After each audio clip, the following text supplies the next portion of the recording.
Пу-пу-пу. Навіть не знаю, як це коментувати.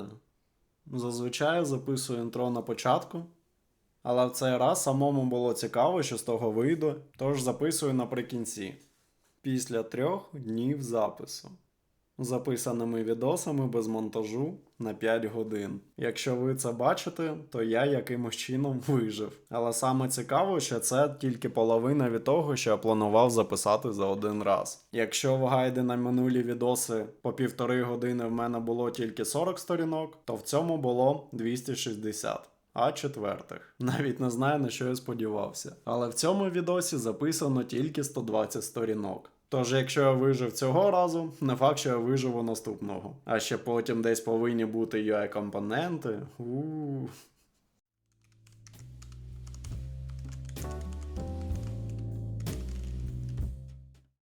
І на цій позитивній ноті давайте починати. Привітулі! Нічого не буду казати, самі все побачите.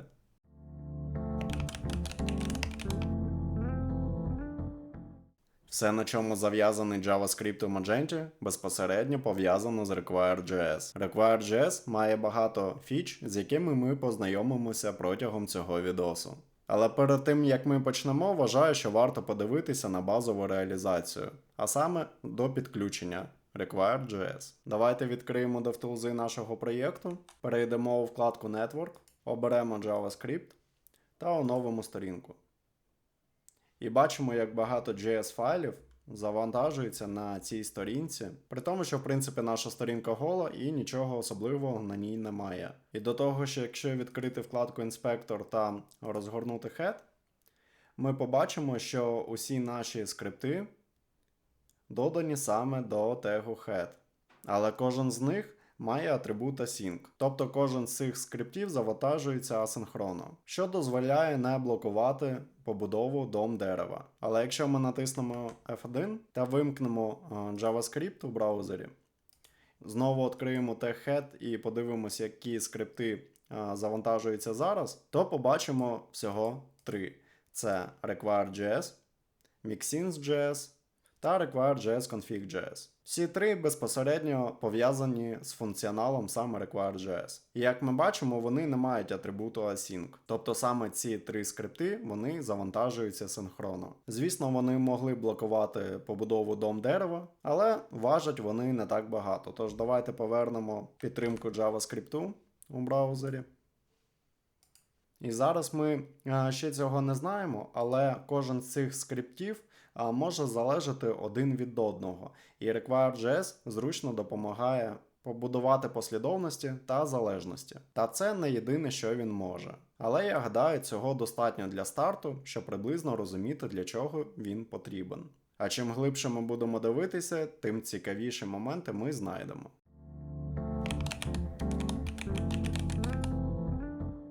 Давайте розберемося з тим, які є способи підключення JavaScript у Magento. Звісно, я вже сказав про Require.js, але є і інші способи. Їх ви також повинні знати. Перший самий поганий – це підключення через адмінку. Йдемо до Content, Configuration, обираємо Global, гортаємо трохи нижче і відкриваємо таб HTML Head. Тут ще трохи нижче. І ми бачимо поле Scripts and Style Sheets. Тут ми бачимо приклад, як підключається Style CSS, який знаходиться у PubMedia. І, до речі, цей файл не те, щоб був потрібен, тому у ваших проєктах ви можете його видаляти. Але цей спосіб підключення краще залиште клієнту. Він не для кодінгу. По-перше, якщо у вас буде багато оточень, наприклад, Production, Master, Staging та інші, то вам доведеться копіювати цей рядок до кожного оточення, у тому числі і локально. Інша проблема в тому, якщо клієнт, наприклад, захоче підключити якусь аналітику, то, як ми бачимо нижче, скрипти з цього поля будуть підключені перед закриттям тегу head. А, наприклад, для аналітики важливо, щоб цей скрипт був підключений найпершим. То для цього будуть свої свої танці з бубном у Magento. Тож про цей спосіб дізналися і одразу забули. Рухаємося далі. Другий спосіб це, звісно, XML, з яким ми вже познайомились. Як ми пам'ятаємо, в нас є файл default head blocks, де ми повинні працювати саме з тегом head. Та тут ми також можемо підключати різні скрипти. Робиться це наступним чином. Прописуємо тег script src. По-перше, ми прописуємо модуль.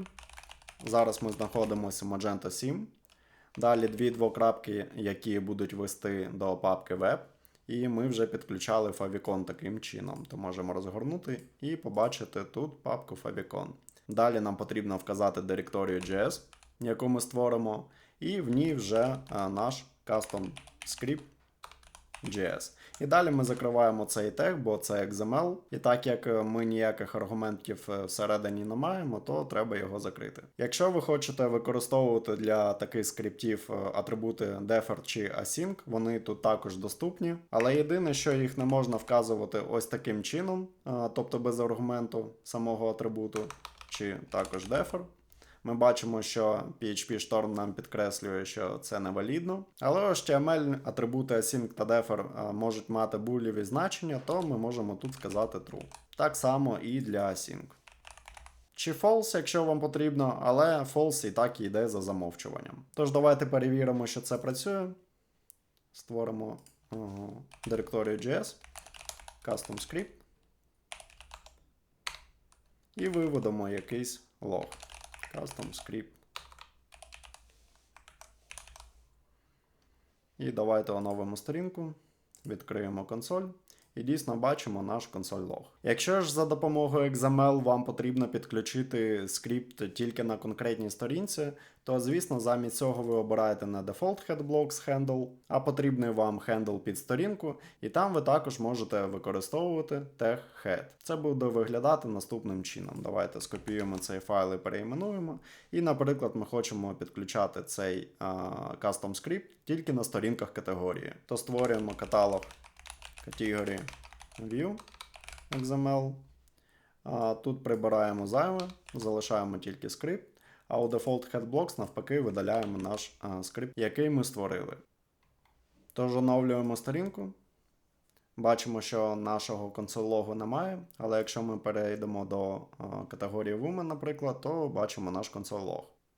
Третій спосіб підключення ми можемо знайти у blank темі. Давайте відкриємо папку Vendor. Magento. І тут blank тема. Розгорнемо її. Погортаємо до Magento 7. Web, JS і знайдемо 7.js. Тут багато чого поки не зрозумілого, але нас цікавить саме, як він підключений. І ми можемо побачити у самій директорії модуля Magento 7. Бачимо такий файлик require.js-config. Відкриваємо його. Тут бачимо об'єкт config. І в ньому масив deps. То все, що ви пропишете в цьому масиві, в такому вигляді, тобто спочатку директорія модуля, потім /js, тобто не треба прописувати web. І також ви не прописуєте дві двокрапки, як в XML. І далі назву нашого скрипту без крапки JS. Але цей масив deps, ми до нього ще повернемося, він змушує скрипти грузитися на кожній сторінці. І треба точно розуміти, коли вам це потрібно. І можу заспойлерити майже ніколи. І останній саме правильний варіант, як викликати скрипти, це PHTML темплейти. Давайте у нашому default XML створимо новий блок.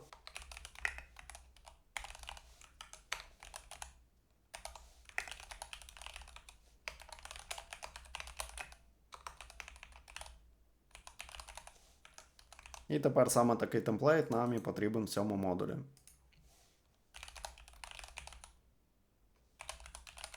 Звісно, у будь-якому PHTML ви можете просто написати тест-скрипт і писати якийсь JavaScript там. І такі способи ви навіть можете побачити у вендорі. Але в Magento на все написано добре, то не треба використовувати погані практики. Тож для того, щоб викликати наш скрипт, який ми створили, тобто custom script, можемо уявити, що ми маємо якийсь блок, і до нього нам потрібно додати атрибут data, mage і need. Всередину цього атрибута ми будемо передавати JSON-подібний формат. Тому будьте уважні, коли ви прописуєте цей атрибут, штор нам автоматично створює подвійні лапки. Але обов'язково уважно дивіться на цей момент, бо подвійні нам тут не потрібні, бо ми будемо використовувати їх всередині, і це нам поламає умовний JSON. І звісно, наш скрипт не буде викликаний. Тому прибираємо подвійні лапки і залишаємо тільки одинарні. Тепер ми відкриваємо об'єкт, використовуємо подвійні лапки, прописуємо шлях до нашого скрипту.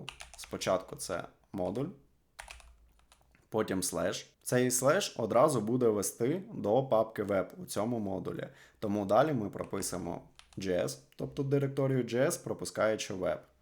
І вже назву нашого скрипту Custom Script. Так само, як і у require.js config файлі. І розширення файлу ми також не пишемо, тобто .js не потрібно. Але зверніть увагу, ми тут прописуємо JSON-подібний формат, і тут ми створили об'єкт, в якому є ключ Magenta 7 JS Custom Script. То у кожного ключа повинно бути якесь значення. І саме в таких випадках значенням буде як мінімум порожній об'єкт. Звісно, він не завжди буде порожнім, але поки нам не треба передавати туди ніякі аргументи. Тож давайте оновимо сторінку і подивимося, що це насправді працює. І дійсно бачимо, що все загрузилося. Аналогічний спосіб викликати якийсь JS-скрипт у PHTML шаблоні є TextScript, але зі специфічним типом type, text, x, magenta, init. І тут ми пишемо все в майже подібному форматі. Тобто у форматі JSON. І копіюємо сюди цей рядок. Але ось самі ці лапки я пропустив, бо тут нам потрібно вказати селектор. Це може бути ID, наприклад, Custom Script. Чи може бути якийсь специфічний клас. JS Custom Script. І не забуваємо сюди додати крапку. Як ми бачимо, DataMage.init та XMagenta.init, вони мають майже спільний синтаксис та працюють однаково. Але є певні нюанси, які дозволять вам обирати між ними, коли саме потрібно використовувати той чи інший спосіб. Коли ми маємо один блок, тобто один селектор, на який ми хочемо викликати якийсь скрипт, насправді ми можемо викликати на нього багато скриптів. Ось таким чином. Тобто, звісно, вони повинні бути всі різні. Але писати в один рядок все у DataMage.init було б незручно. І тут зверніть увагу, що шторм мені підкреслює, що остання кома зайва, бо в JSON вона не очікується. То обов'язково її треба прибрати, бо якщо ви залишите, навіть ось в такому варіанті, то ви побачите помилку у консолі. Як ви бачите, тут нічого не вказує на наш PHTML темплейт, то таку помилку буде дуже важко шукати. Ще один момент щодо XMagenta.init. Наприклад, у нас буде багато блоків. ID ми можемо прибрати. І ось тут ми можемо на різні селектори, але під одним тегом script XMagenta.init викликати різні скрипти для різних селекторів. Ось таким чином. В одному місці і виглядає більш зручніше. Ще в скрипти можна передавати певні аргументи. Тобто це може бути просто ключ об'єкту, якийсь custom key, custom value. Те саме зробити для інших скриптів. Якщо б ми писали все це у DataMage.init, знову ж таки аргументів може бути багато. І виглядало б це все не так гарно, як ми записуємо саме тут. І останній момент щодо XMagenta.init. Якщо ми хочемо викликати якийсь скрипт по практикам саме для require.js, але не хочемо, щоб він був асоційований з певним блоком в HTML розмітці, то в такому випадку ми можемо, наприклад, замість селектору тут залишити тільки зірочку. І тоді нам навіть блоки не потрібні. Тобто це доволі нормально створити просто PHTML-шаблон, в якому ми за допомогою XMagenta.init викличемо якийсь скрипт з ось такою зірочкою. Але він буде викликаний всього один раз. Це не означає, що для кожного елементу на сторінці буде викликатися цей скрипт. Ні.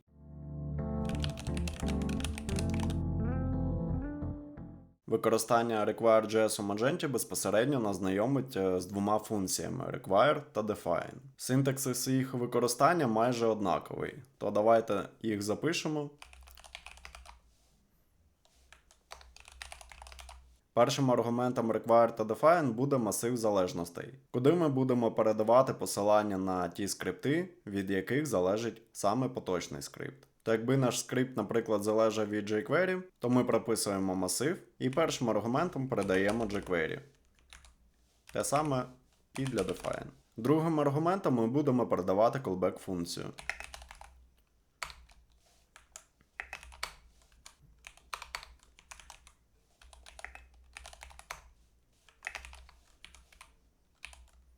В аргументи callback функції ми передаємо типу аліасу, по якому ми можемо звертатися до тієї залежності, яку ми передали у масив. Тобто, якщо в нас є тут jQuery, то тут ми можемо поставити знак долару, через який ми можемо звертатися саме до jQuery. Таких залежностей у масив ви можете передавати скільки завгодно. Але не для кожної з них обов'язково повинен бути аргумент у callback функції. Наприклад, якщо ми будемо мати Mage Translate, я пізніше розповім, що він означає, то до нього ми можемо звертатися за допомогою аргументу знак долару T. І далі в нас, наприклад, буде ready функція, де ми зможемо звертатися до Translate і передавати якийсь рядок туди. Text to translate. І забити, наприклад, її до якоїсь зміною. Translated string.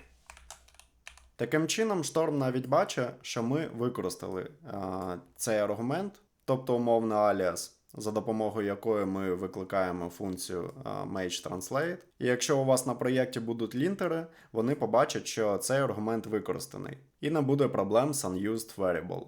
Але у випадку, якщо в нас буде якась залежність, наприклад, слайдер, той самий слік, який використовується у PageBuilder, то прописувати його у callback не потрібно. Бо jQuery віджити викликаються за допомогою подібного запису. І в такому випадку ми не використовуємо аргумент sleek, в який будемо щось передавати, бо запис виглядав би наступним чином. Але так jQuery віджити не викликаються, тому в цьому разі ми додаємо sleek до залежностей, але в callback функції він нам не потрібен як аргумент. І звісно, так само це записується і для define. Про спільне ми поговорили, тепер давайте поговоримо про відмінності. Функція require викликає наші скрипти саме в той момент, коли вона викликана. То зазвичай ви можете побачити її використання, наприклад, у PHTML шаблонах. Це виглядає наступним чином. Буде text script, потім функція require, в ній знову ж таки, наприклад, jQuery. І тут буде певний код, який безпосередньо стосується саме поточного шаблону. Але це не обов'язково. Ми можемо це перевірити за допомогою console.log. Оновлюємо сторінку.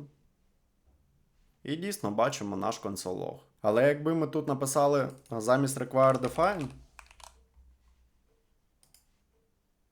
то тепер ми отримуємо помилку. Чому? Define завжди очікує, що він буде викликаний require. Тобто це функція відкладеного виклику. І вона застосовується тільки для окремих JavaScript файлів, які ми виносимо в окремий файл, наприклад, як наш custom script. То у цьому кейсі давайте спробуємо викликати наш custom script за допомогою require.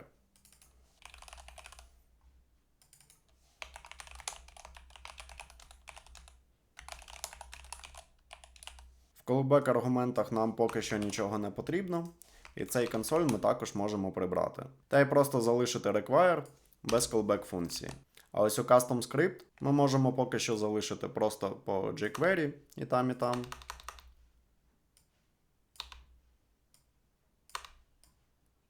І консолі require та define. Оновлюємо сторінку і бачимо, що все працює і ми не маємо ніяких помилок.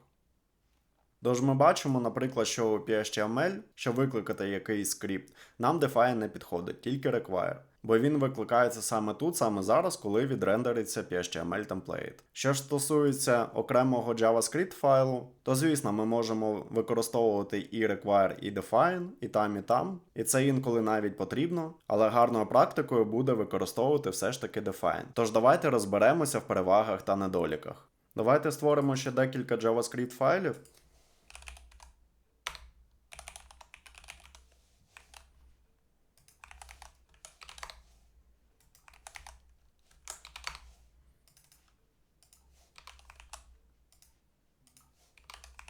та спробуємо їх викликати на початку за допомогою require.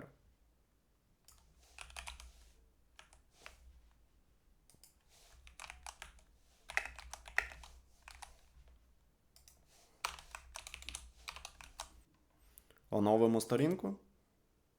І бачимо, як відпрацювали консоль-логи dep1, dep3 та dep2. Тобто це нас наштовхує на думку, що послідовність наших залежностей вона не буде збережена, бо ми їх викликали по черзі dep1, dep2, dep3. Тож у require скрипти будуть завантажені хаотично. Але якщо ми будемо мати тут якусь callback функцію і виведемо якийсь консоль-лог AutoDeps, то callback функція відпрацює тільки після того, як усі залежності будуть завантажені.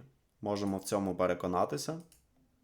Декілька разів оновимо сторінку і завжди бачимо, що AutoDeps спрацьовує останнім. Define, в свою чергу, таких проблем немає. Давайте це скопіюємо, перенесемо в наш custom script, замінимо require на define. А тут ми викличемо тільки наш custom script.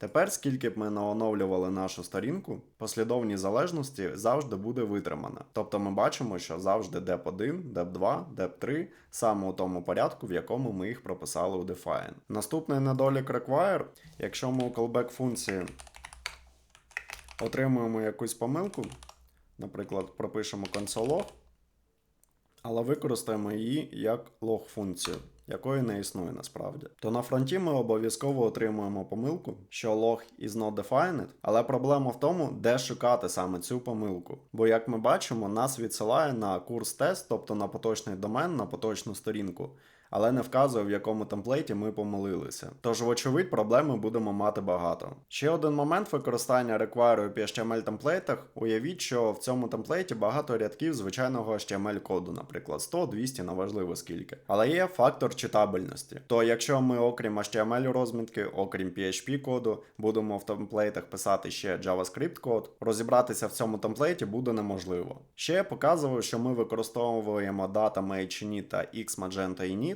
на якомусь елементі. Тобто data mage init ми одразу можемо викликати на якийсь тег і получимо цей елемент у callback define функції. Це я покажу. А ось з require ми не викликаємо на елемент. Тож якщо ми після require хочемо отримати якийсь елемент на сторінці, то нам доведеться у callback функції шукати усі елементи. І може трапитись така ситуація, коли ми знайдемо елемент не тільки в поточному темплейті, а ще й з інших. Тобто у загальній DOM-структурі нашої сторінки. І знову ж таки ми будемо мати певні проблеми з тим. І останній момент – це змога розширювати наші скрипти за допомогою міксинів. Про міксини ми, звісно, будемо говорити окремо, але тут треба запам'ятати тільки те, що міксини ми можемо зробити тільки на окремі JavaScript файли і тільки на ті, у яких є define. Та й не просто define, але ще й той, який повертає нам щось. Зазвичай це функція, але з тим ми також розберемося. Тож це буде виглядати саме таким чином.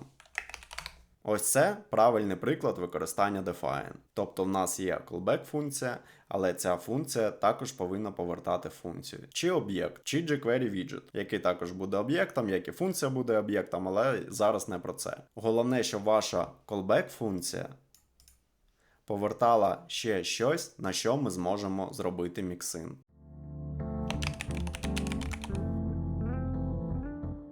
Тепер давайте трохи поговоримо про залежності. Я показав приклад, як ми викликаємо скрипт, який лежить у нашій темі в модулі Magento 7. Далі у папці web.js, але web ми не вказуємо. І далі, наприклад, візьмемо скрипт dep1. І шлях буде складатися ось таким чином. Але як ми пам'ятаємо, у нашій темі також є папка web, тобто де нема обгорток з будь-яких модулів. І тут ми також можемо створити папку JS і покласти скрипт сюди. Давайте візьмемо dep2, наприклад. Тож, якщо ми захочемо його визвати, ми прописимо просто JS dep2. І якби ми не поклали його у папку JS, а просто у папку web, то наша залежність виглядала б наступним чином. Просто dep3. І якщо ми оновимо сторінку, ми побачимо консолі з усіх трьох. Але є ще один варіант, як скоротити написання шляху на файл, не переміщуючи його у корінь нашої теми, наприклад. То у будь-якому модулі або у самій темі ми можемо створити require.js-config файл. Далі ми будемо більше про нього розмовляти, але потроху я буду показувати його можливості. Тож давайте у Magento 7 модулі створимо файл require.js-config. Він обов'язково повинен мати зміну config зі значенням об'єкту. Тобто прописуємо const config і відкриваємо об'єкт. Далі нас тут цікавить об'єкт map, і про нього я також розповім. Тут значення буде зірочка. І тут ми можемо вказати ключ об'єкту, будь-яку назву, наприклад, custom script, чи таким чином. Але це вже буде рядок. Тож давайте залишимо перший варіант. І як його значення ми пропишемо повний шлях. Magento 7 JS Custom Script. І тепер у require ми могли б викликати не повний шлях, а його аліас. Тобто не буде різниці, по якому шляху його викликати. Нам доступні обидва варіанти. Але тут варто розуміти, що таким чином ми створили саме аліас. Тобто у цього скрипту буде повний шлях. А може бути ось такий приклад, як я показав, що у папці web буде лежати якийсь скрипт, наприклад, dep3.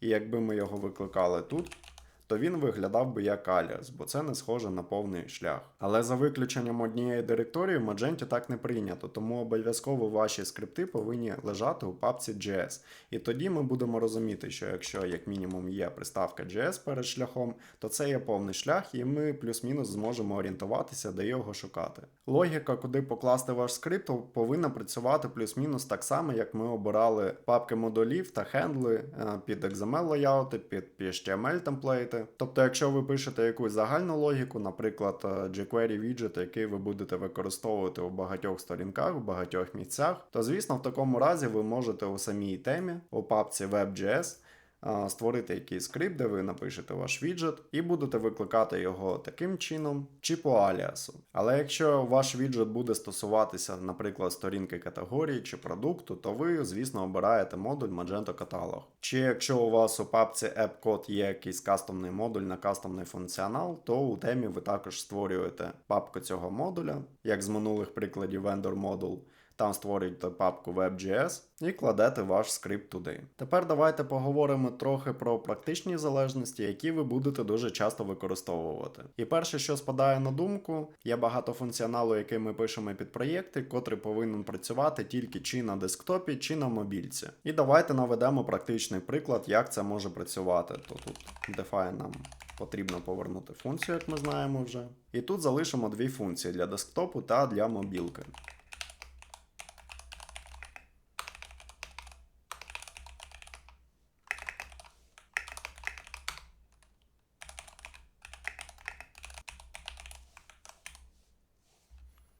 І те саме для мобільної версії.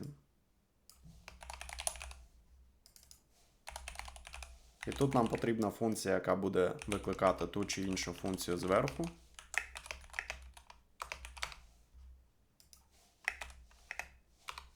І тут ми будемо повертати якусь функцію в залежності від умови. Наприклад, return window inner width більше ніж 767 пікселів.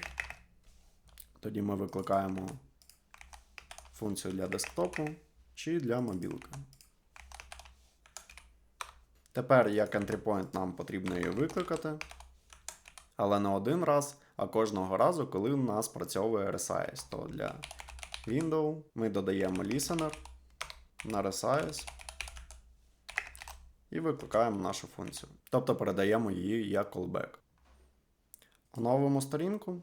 Але ми не бачимо ніяких логів. Це через те, що я сказав, що наша define функція в AMD стилі обов'язково повинна щось повертати. Але це працює тільки в тому разі, коли у нашому PHTML темплейті ми викликаємо наш скрипт не за допомогою require, а за допомогою data may чи need чи x magento init. Бо якби ми закоментували цей return function, то все працювало як очікується. То зараз у нас viewport 576, і ми бачимо, що виконується функція на мобілці. Тож давайте, по-перше, ми повернемо return function, але виключимо наш скрипт правильно. То тепер ми замінимо type на text x magenta init, скопіюємо цей рядок, відкриємо JSON. І так, як в нас немає елементу, то тут ми можемо поставити зірочку, викликаємо наш скрипт і передаємо в нього пустий об'єкт поки що. Тепер оновлюємо сторінку. І тепер справді все працює. Але у цьому випадку на кожен resize ми бачимо, як багато разів він виконується. Але ми навіть не перетнули межу у 767 пікселів, щоб почала працювати десктопна функція. То, звісно, такий момент можна було б компенсувати, наприклад, методом debounce у underscore. Робиться це наступним чином. Ми у залежності передаємо underscore. До цієї бібліотеки ми також повернемось, то я просто показую поки що приклад.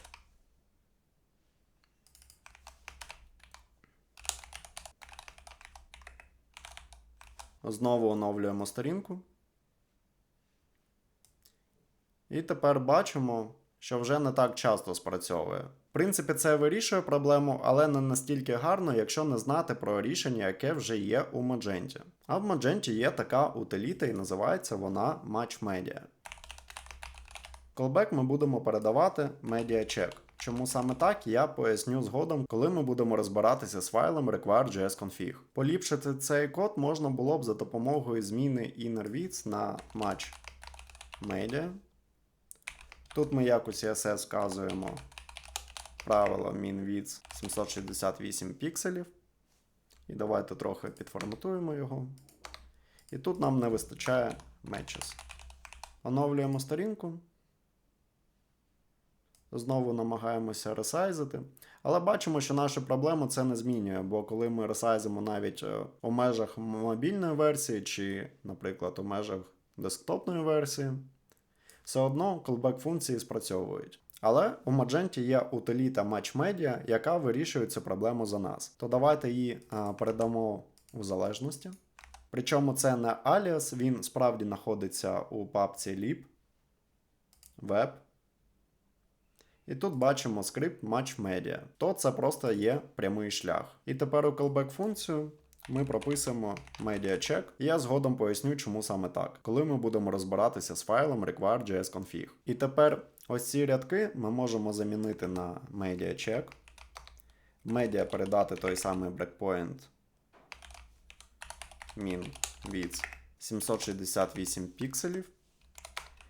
В entry function ми будемо прописувати ту функцію, яка відповідає цій умові. Тобто це в нас desktop. А в exit ми прописуємо ту функцію, яка повинна відпрацьовувати, якщо умова не спрацьовує. І exit це не обов'язкова функція, можна було б залишити, наприклад, так. Але давайте поки що її повернемо. І тепер перевіримо на сторфронті. Бачимо, що спрацьовує одразу десктоп, навіть без ресайзів. То нам не потрібно викликати ту чи іншу функцію, воно буде працювати автоматично за нас. І поки ми у межах десктопу намагаємося змінювати екран, ми бачимо, що ця функція не спрацьовує двічі. Але як тільки ми перетнемо межу, щоб перейти на мобільну версію, одразу спрацює exit function. І знову ж таки, у межах мобільної версії вона не буде дублюватися. І знову спрацює тільки entry, коли ми перетнемо межу і повернемося на десктоп.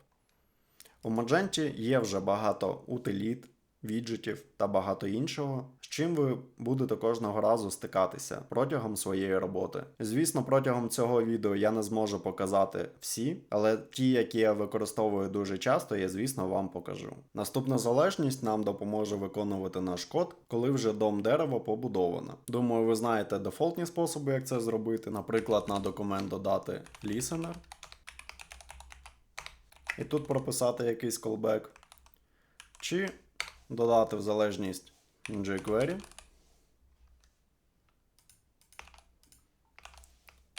І в документ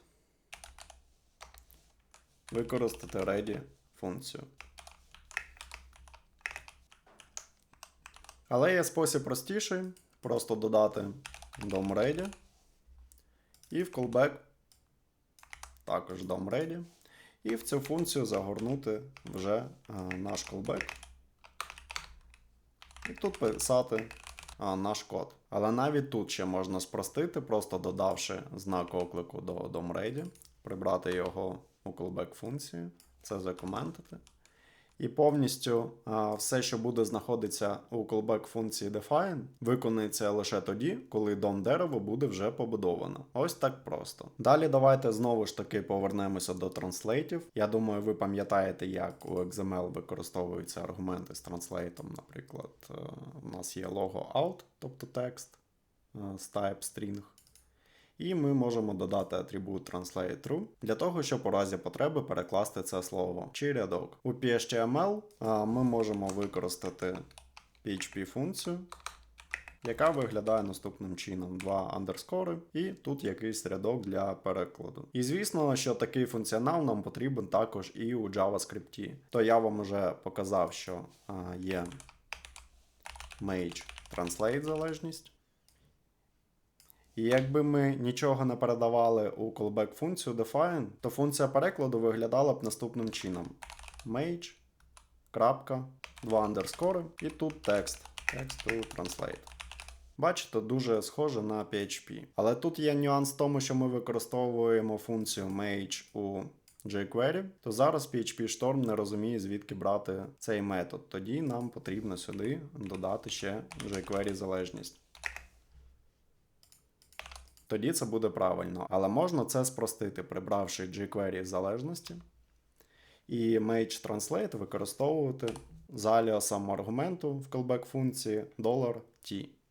І використати тепер цю функцію ось таким чином. Тобто обидва записи валідні, але ви можете побачити і такі, і такі. Вони повністю ідентичні. Ніяких нюансів ви тут більше не побачите. І наступна залежність стосується побудування посилань. І в цьому нам допоможе утиліта Match URL. Тут в callback ми можемо вказати просто URL чи URL Builder. Я залишу просто URL. І тут нам потрібно використати URL, але це об'єкт, який повертається, і в цьому об'єкті є метод build. Давайте його використаємо. І тут нам вже не потрібно запарюватись над тим, який домен буде. Ми просто вказуємо URL key. Наприклад, wishlist. Чи customer account. Чи, наприклад, ми хочемо створити лінку для логауту, то дописуємо тут logout. Думаю, буде багато кейсів, де вам це знадобиться.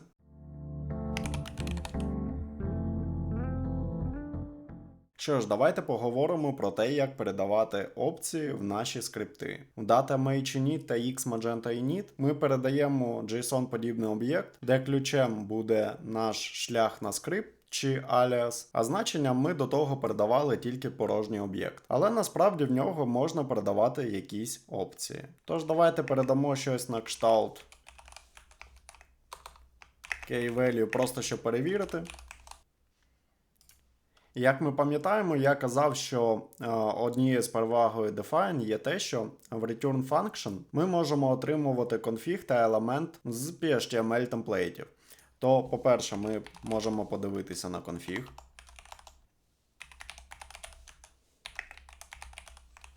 Оновимо сторінку. І дійсно бачимо, що в нашому конфіг-об'єкті є key та value. Другим аргументом return function є елемент. Тобто поточний елемент, на який був викликаний наш скрипт.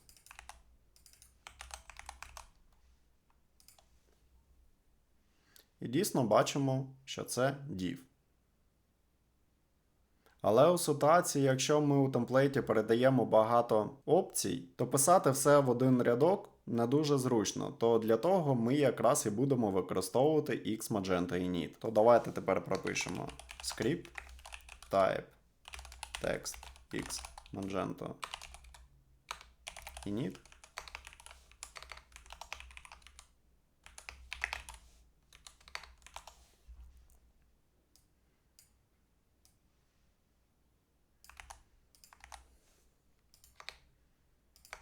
Ось таким чином, а тепер нам потрібно тут задати чи ідентифікатор, чи унікальний клас.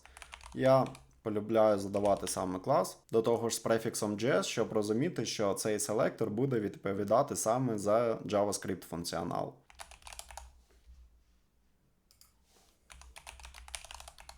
І тепер ми можемо тут передавати багато опцій. Наприклад, у нас буде string,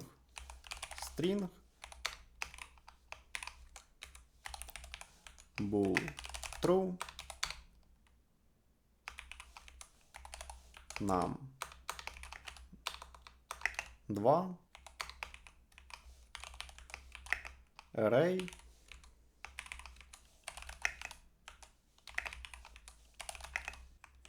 та також можна передавати ще вкладені об'єкти.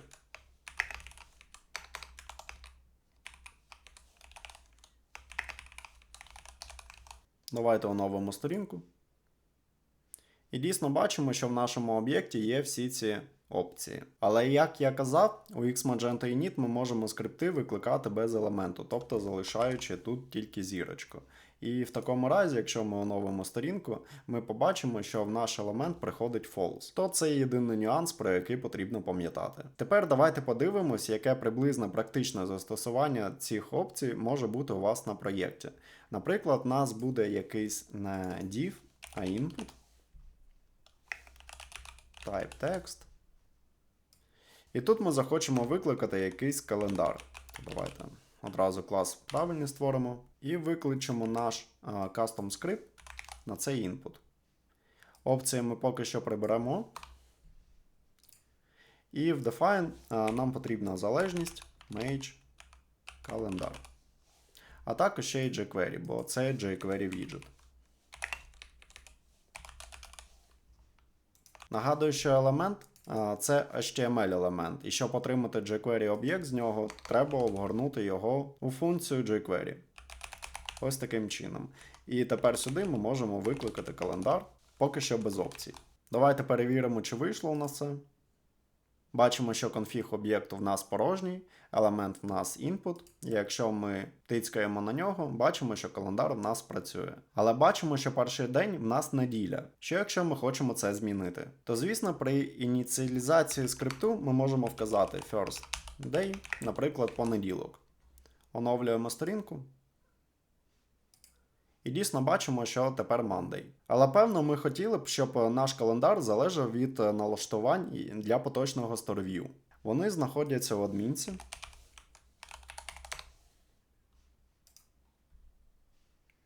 Stores, Configuration, General, Local Options. І тут First Day of Week. Ми можемо Sunday змінити, наприклад, на Monday. Після того бажано почистити кеш для конфігу.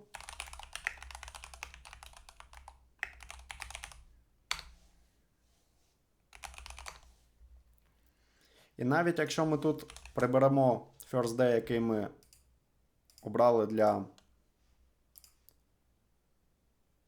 опції віджиту, то зараз ми побачимо, що в нас все одно залишається Sunday, щоб ми не змінювали у адмінці. То нам те означення якось треба передавати.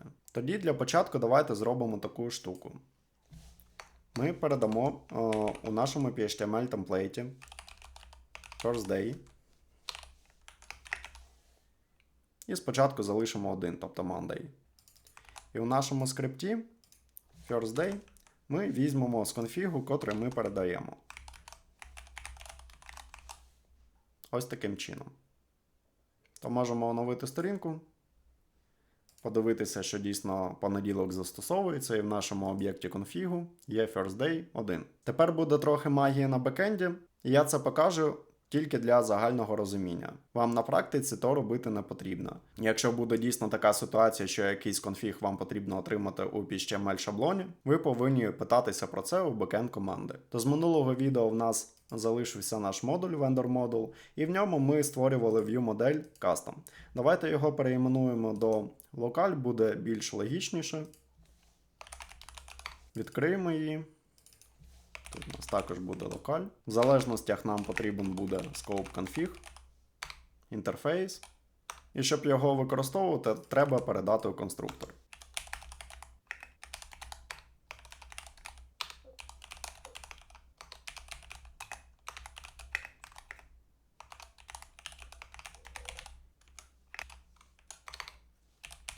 І тепер нам потрібна буде функція, яка буде повертати нам перший день тижня. Public function get first day. І значення буде integer.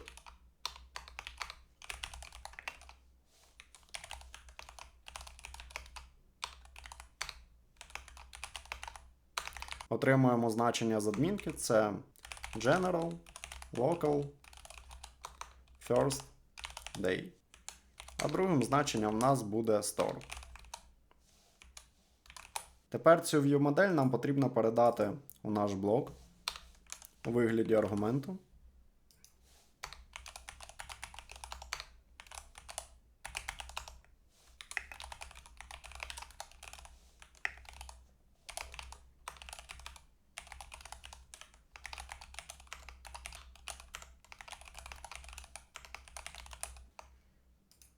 І тепер йдемо до нашого темплейту.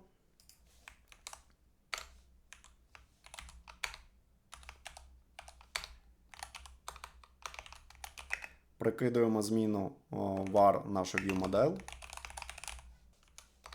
І тут нам потрібно створити зміну view-модель.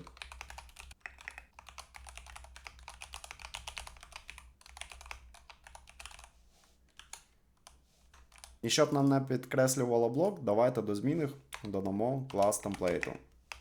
Magento, Framework, View, Element, Template. І тепер у цій view моделі ми можемо прокинути таким чином getFirstDay. Але як ми пам'ятаємо, усі значення, які ми передаємо з PHTML до JavaScript, краще обгортати в escaper. То нам ще потрібно додати клас escaper. Magento, Framework, escaper.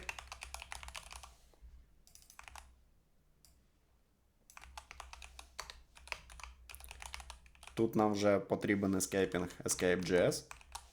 І туди передаємо наше значення. Давайте подивимося, що приходить у config. Оновлюємо сторінку. І дійсно бачимо firstday 1. Давайте повернемося у адмінку.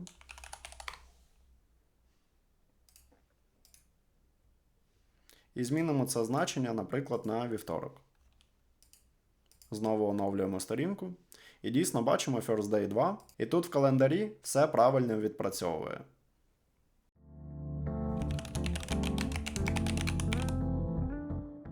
Що ж, require.js config файл. Нарешті дочекалися. Це основний файл, в якому ми можемо робити багато чого для require.js. По-перше, давайте розберемося з тим, де його можна розміщувати. Найпоширеніший варіант, який я бачив, це коли його створюють прямо у темі. Коли ви створюєте цей файл, бажано почистити статику, бо цей файл збирається з багатьох місць і генерується в один єдиний файл. То не виключено, що ви будете мати проблеми, коли його створите. Тож давайте перейдемо до консолі. bin cli re-ref pub static frontend. Оновимо сторінку. І бачимо помилку. Config is not defined. Ця помилка трапляється тому, що не можна створювати цей файл, не створивши об'єкт config.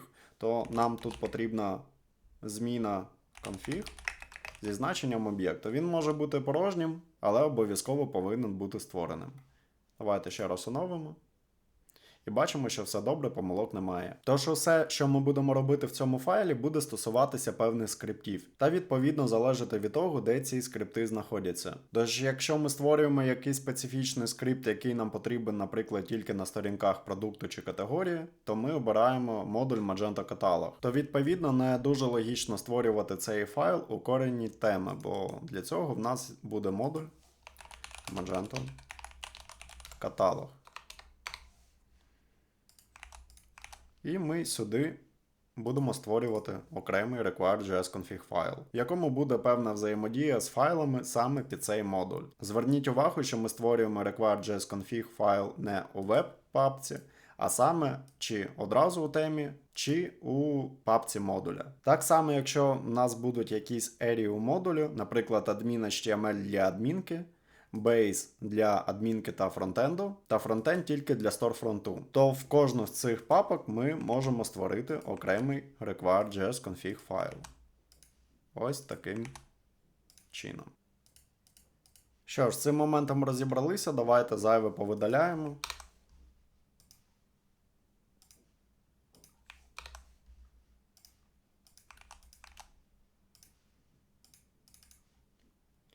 І тепер будемо розбиратися з тим, що можна прописувати всередині. І перше, що я показав, ми можемо створювати аліаси на повні шляхи до скрипту. В цьому нам допоможе об'єкт map. Тут нам потрібна зірочка. І тепер можемо прописати короткий аліас, наприклад, custom script. І тут повний шлях до нього Magento 7 JS custom script. І він знаходиться у web.js custom-script.js. Тепер у будь-якому темплейті ми замість Magento.js custom-script можемо викликати його по аліасу. Так само ми могли б викликати його у будь-якому іншому скрипті. Наприклад, якби в нас був custom-script 2, то тут define ми могли б викликати його також за допомогою аліасу. Але уявімо ситуацію, коли наш custom script залежить від інших скриптів, тобто dep1, dep2, dep3. Ми могли б прописати такі залежності. Magento 7, JS, dep1.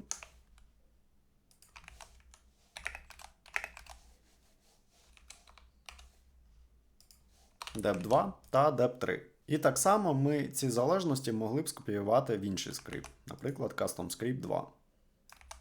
І давайте його також викличемо. І створимо під нього також новий аліас.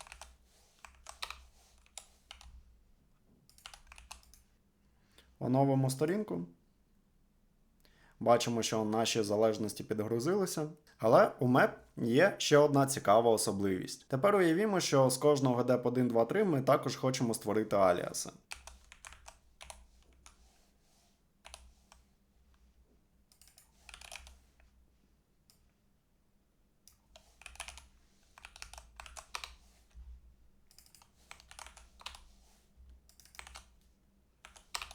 То тепер у наших кастомних скриптах ми можемо замінити повні шляхи на короткі аліаси. Ось таким чином. Те саме зробити і для Custom Script 2. Оновимо сторінку. І бачимо, що нічого не змінилося. Як працювало, так і працює. Але map дозволяє створити приватні аліаси. Наприклад, ми хочемо, щоб dep1, dep2 та dep3 аліаси були доступні тільки для нашого першого custom script, а щоб інші скрипти не мали доступу до цих скорочень і могли звертатися до скриптів тільки по повному шляху. Робиться це наступним чином. Ми копіюємо повний шлях нашого скрипту. І це дуже важливо, бо аліас в цьому випадку працювати не буде. І після зірочки ми можемо вказати цей шлях і перенести наші залежності ось сюди. І тепер у нашому custom script в dependency ми можемо використовувати ці аліаси. Але інші скрипти, наприклад, як custom script 2, вже не зможе їх використовувати. І швидше за все ми зараз побачимо помилки у нашій консолі. І дійсно ми їх бачимо. Давайте поки що облишимо наш custom script 2, він нам не потрібен. Оновимо сторінку, щоб не було ніяких помилок. І познайомимося з ще однією особливістю map, яка дозволяє нам змінювати існуючі аліаси. Давайте підемо у vendor.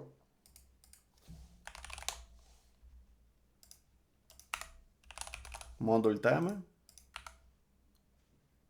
View. Frontend. І тут відкриємо require.js config файл. І бачимо, як багато аліасів створені для jQuery віджитів. І одним з них є, наприклад, скрипт для меню. Якби ми не хотіли щось змінювати в ньому, а просто бажаємо написати свій власний, ми могли б цей аліас замінити на інший скрипт, тобто на інший шлях, і він би автоматично підтягувався. Робиться це наступним чином. Обираємо тут меню і прописуємо шлях на новий скрипт. Magento 7 JS Menu. І давайте його тут створимо. І тут у нас буде Custom меню. І навіть можемо вивести config та елемент, щоб побачити, з яким конфігом та на який елемент викликається скрипт навігації. І тут ми бачимо улку, можемо її знайти в інспекторі. Але зараз, певно, то працювати не буде, бо цей скрипт більш для мобільної навігації, а на десктопі він працює за допомогою CSS. І тут бачимо об'єкт конфігу з певними налаштуваннями. І останній момент, який стосується об'єкту map, я багато разів помічав, що створюють аліас на скрипт, який викликають один, максимум 2 рази, і то під певну сторінку, під певний блок. Це не заборонено, але робити того я не бачу великого сенсу, бо в нас є PHTML, ми можемо викликати тут скрипт по повному шляху. І якщо ви той шлях не використовуєте багато разів, то і сенсу створювати окремий аліас під це немає. А до того ж колись це було ще й критично, коли використовували нативний бандлінг у адмінці та вмикали бандлінг та merging.js. То тоді на сторфронті замість там, наприклад, 20-30 файлів грузилися тільки там 3, 4, 5 бандл файлів розміром плюс-мінус 1 МБ. І були певні скрипти, які знову ж таки використовувались тільки на одній конкретній сторінці, але для них створювали аліас у require.js config файлі. І все, для чого створювався аліас, воно автоматично попадало у бандлінг. То треба було з розумом до цього підходити, бо скрипт для однієї сторінки для одного блоку нам у бандлі не потрібен. Краще було б окремо його грузити саме на тій сторінці, де він потрібен. Тим самим зменшивши розмір бандлу для усіх загальних сторінок. Але зараз ця проблема вже не актуальна, бо ми маємо HTTP 2, який дозволяє паралельно швидко загрузити JS файли. Таким чином, якщо ви у Magento увімкнете бандлінг та мерджинг, ви тільки погіршите показники у PageSpeed. Що ж, з map ми розібралися, можемо рухатися до інших фіч. Наступний об'єкт після map, який нас цікавить, це path.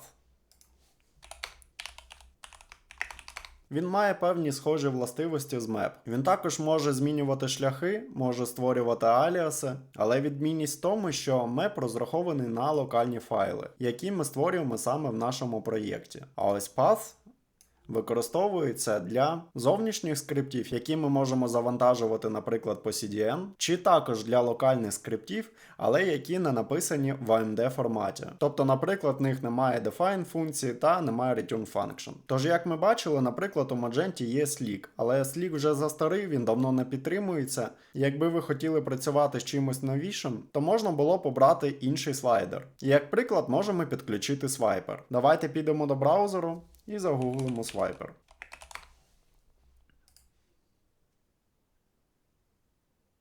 Тут нам потрібен Get Started, гортаємо донизу і нам потрібні лінки на CDN. Ось ми бачимо на CSS та Swiper Bundle.js. Це те, що нам потрібно. Не впевнений, що CSS нам потрібен, але зараз подивимось. І зараз нас цікавить саме ось ця лінка. Повертаємось у require.js config файл, і тут можемо прописати alias, Swiper, і вставити лінку. Тепер на тій ж сторінці можемо погортати нижче, і ми бачимо приклад HTML розмітки. Давайте її скопіюємо і вставимо в наш темплейт. І давайте тут задамо якийсь унікальний клас, наприклад, JS Swiper. І викличемо на нього наш custom script, який в свою чергу буде залежати якраз від Swiper. Поки що ми нічого більше робити не будемо, давайте просто перевіримо, чи це працює. Оновлюємо сторінку на сторфронті. Та бачимо помилку Course Policy. Magento дуже чутлива до зовнішніх посилань, тому у разі подібної помилки вам потрібно звернутися до бекенд команди, яка зможе додати ваш домен, до якого ви звертаєтесь, у whitelist. Робиться це наступним чином. Давайте знайдемо файл CSP whitelist, будь-який з будь-якого модуля. Знайдемо його у структурі та повністю скопіюємо. І підемо до нашого модуля, який вже створений, і вставимо його сюди. Тепер подивіться на Policy ID. Тут ми бачимо скрипт SRC, Style, Image та інші. Якщо ми повернемося на Storefront, тут ми маємо помилку саме зі script SRC.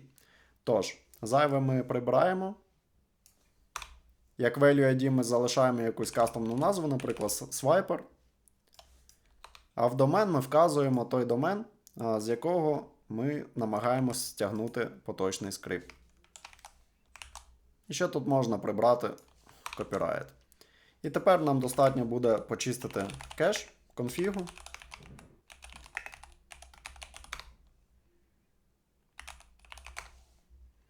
Оновити сторінку.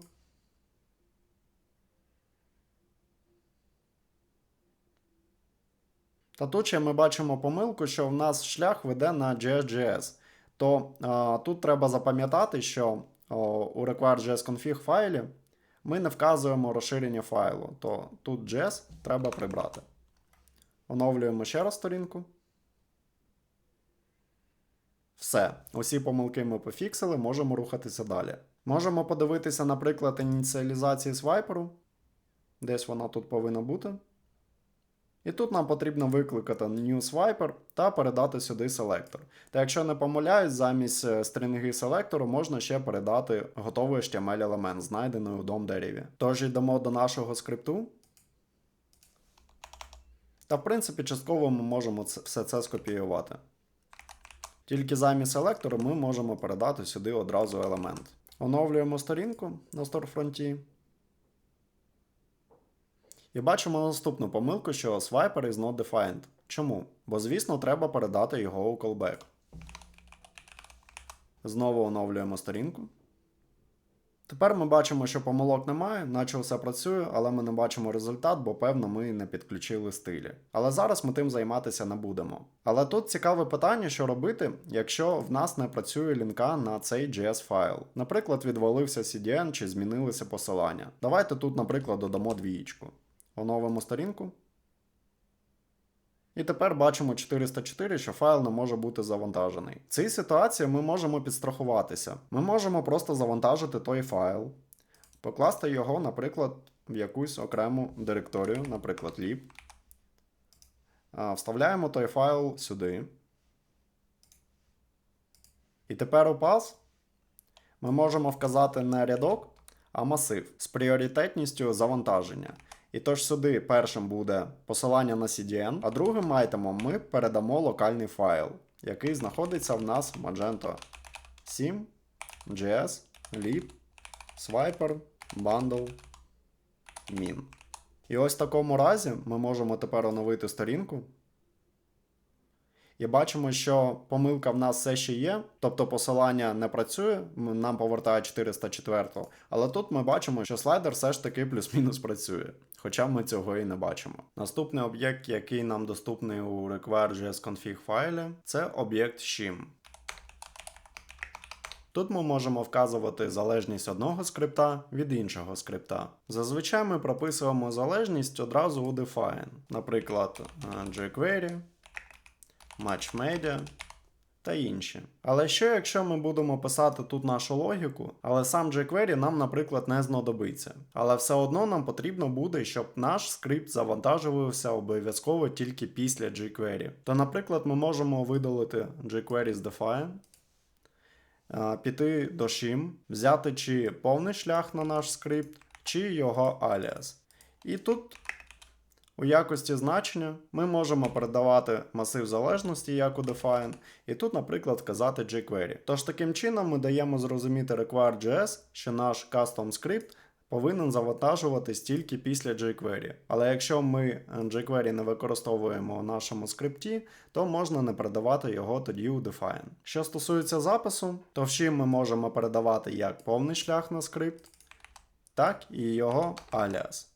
А як значення ми можемо одразу вказувати масив чи відкривати об'єкт, в якому будемо передавати ключ depth, і тоді вже вказувати той масив залежностей. То ці два записи, що перший, що другий, вони повністю еквівалентні. Але ще у shim ми можемо вказувати експортоване значення. То добре, що я якраз згадав про MatchMedia, бо коли я вам показував, як він працює, у callback функцію як аргумент, я прописував MediaCheck. Чому, наприклад, не можна було б назвати цей аргумент по-іншому? Наприклад, MatchMedia так само, як ми передаємо у define. Проблема в тому, що, наприклад, за допомогою path ми можемо імпортувати скрипти, які не написані у AMD стилі. В них може не бути define, в них може не бути return function чи будь-якого повертаємого значення. То як до них звертатися? На прикладі утиліти MatchMedia ми якраз і можемо подивитися. Давайте його знайдемо.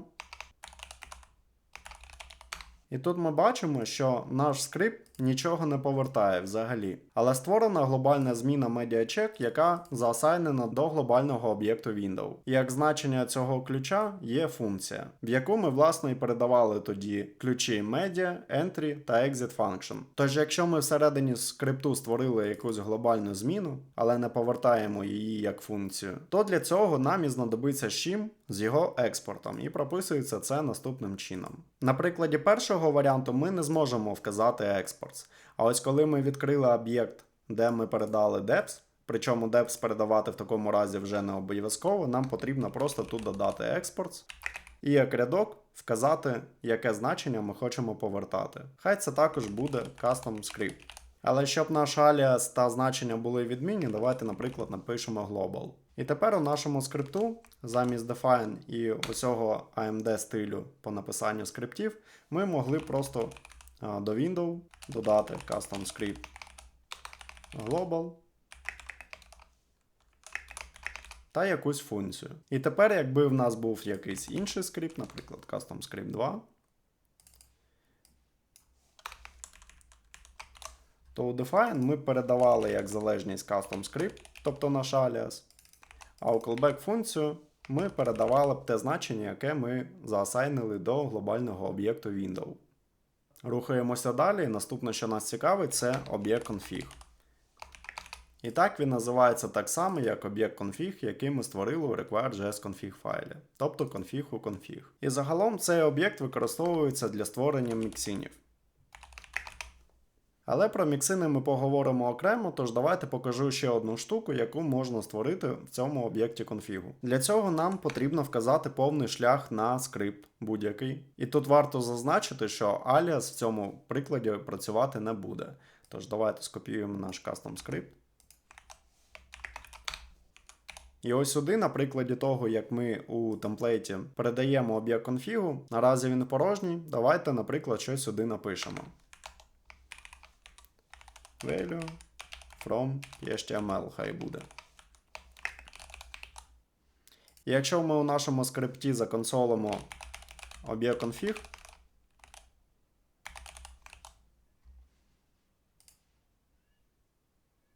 то ми побачимо наш об'єкт зі значенням value from HTML, зі значенням true. Але окремий конфіг ми можемо передати ще за допомогою require.js config файлу. Тож сюди ми можемо написати щось на кшталт value from require.js config файл, і хай буде значення false. Але щоб отримати цей конфіг, нам тепер у define потрібно передати таке значення, як модул. І тут можемо також вказати модул. І тепер, якщо в нашому модул об'єкті буде об'єкт config, то ми можемо його також законсолити.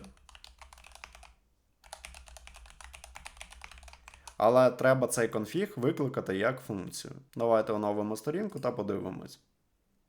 І дійсно ми бачимо два різні об'єкти. Це value from require.js config зі значенням false, яке ми передали, та окремий конфіг, який ми передаємо в X, Magento init, value from PHTML зі значенням true.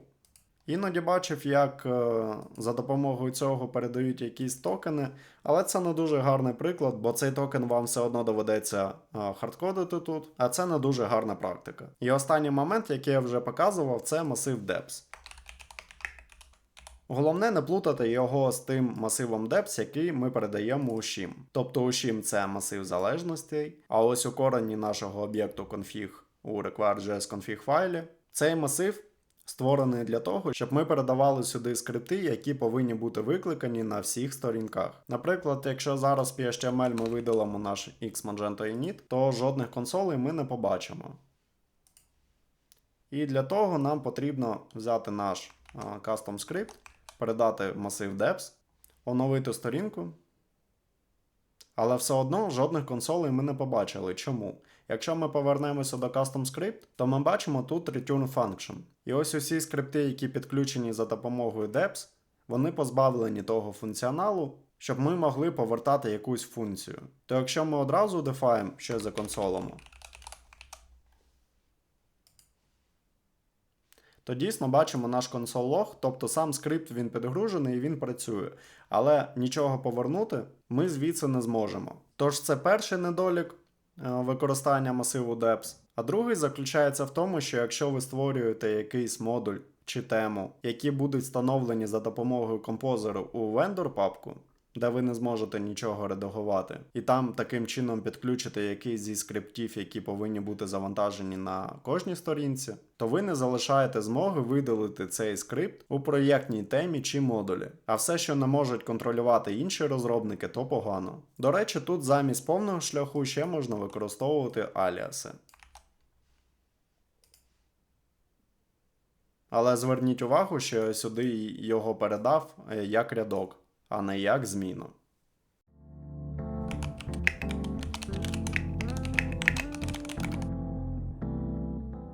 В Magento є багато готового функціоналу, в тому числі це стосується і JavaScript. І розповсюджене використання мають саме jQuery віджити. Якщо ви стикалися до того jQuery UI віджитами, то ви плюс-мінус знаєте, які є. Якщо ні, давайте відкриємо Google та спробуємо їх знайти.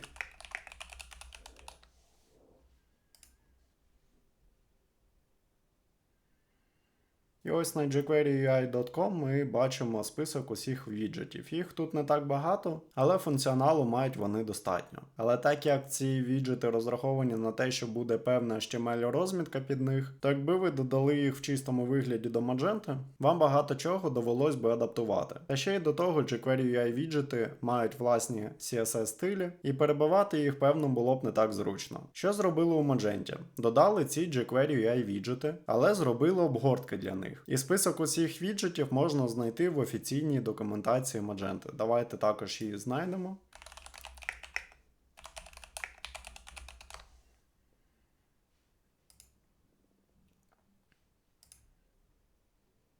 І ось зліва в меню ми бачимо список усіх віджитів, і як ми бачимо, їх тут значно більше. Тож частина була взята з jQuery UI, а частина написана спеціально під Magento. Але що стосується jQuery UI віджитів, то перший нюанс стосується того, що в Magento не остання версія jQuery UI, а 1.9.2. А якщо ми перейдемо до документації jQuery UI, то побачимо, що зараз версія 1.13.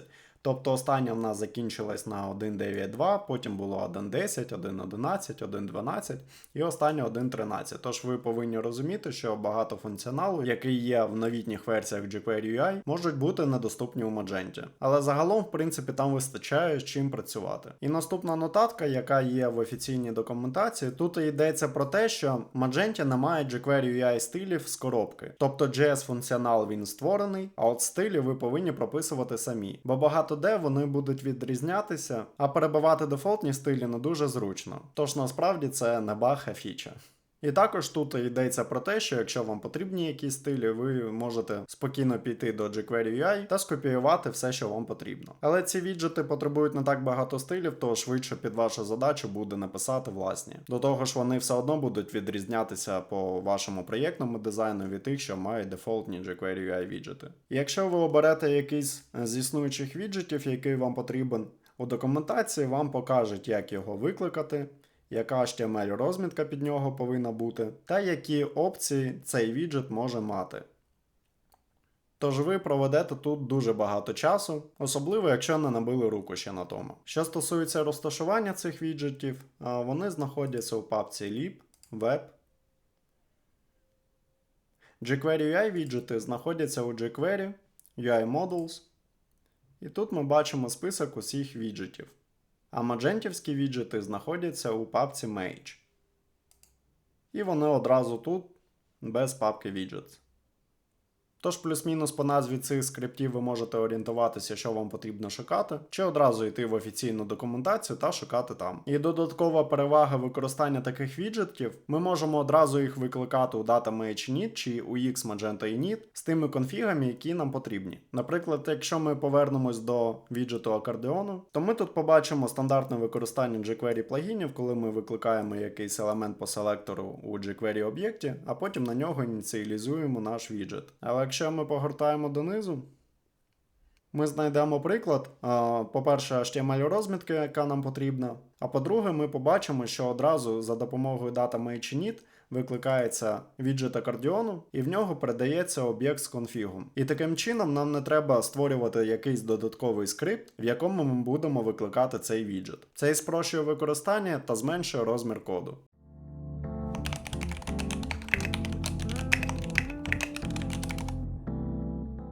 Що ж, я показав, які існують у Magento jQuery UI віджити та Mage віджити, але на жаль, це нас не звільняє від того, що нам доводиться писати власний JS-функціонал. І зараз я хочу показати, як створювати кастомні jQuery віджити. І після цієї теми ми будемо розмовляти про міксини, і саме на міксинах ви зрозумієте, чому краще використовувати саме jQuery віджити, якщо ви пишете навіть невеличкий функціонал. Але про все по черзі, тож давайте розбиратися саме jQuery віджитами. Тож ми маємо HTML темплейт, в якому ми викликаємо якийсь кастомний скрипт. Нехай він поки що буде з return function. Але знову ж таки, коли ми дійдемо до міксинів, ви зрозумієте, що return function не найкращий приклад того, як писати кастомні скрипти. І навіть в цьому випадку краще було б використовувати jQuery віджити. Але давайте зупинимось поки що на цьому. І нам в define потрібен jQuery. І на наш елемент, який ми обгорнемо потім в jQuery об'єкт, нам потрібно викликати наш віджит, який ми створили тут, custom widget. Тож у define ми одразу прикидуємо залежність Magento 7 JS custom widget. Давайте трохи відформатую, щоб зручніше було читати. І тепер на наш елемент ми будемо викликати віджит. Але поки що ми його не створили, тож давайте зупинимось на цьому. Тепер у custom widget нам потрібно створити віджит. І тут ми повинні першим аргументом вказати namespace та widget name. І що стосується namespace, я раджу використовувати тут назву компанії. Бо, наприклад, якщо ви будете використовувати назву проєкту, і потім, можливо, вам цей віджит доведеться скопіювати з одного проєкту до іншого.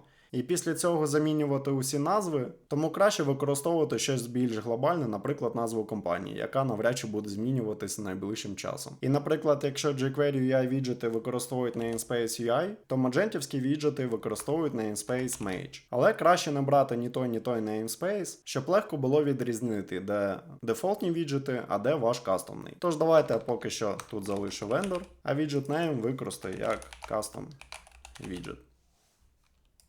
А другим аргументом ми будемо передавати об'єкт, де в принципі будемо писати наш функціонал. Але так як AMD стиль він очікує те, що ми щось будемо повертати, тобто якесь значення, то на прикладі return function у define ми також у define повинні повернути наш віджит, який ми створили. І робиться це наступним чином: return, знак $, і потім ми копіюємо цей namespace та widget name.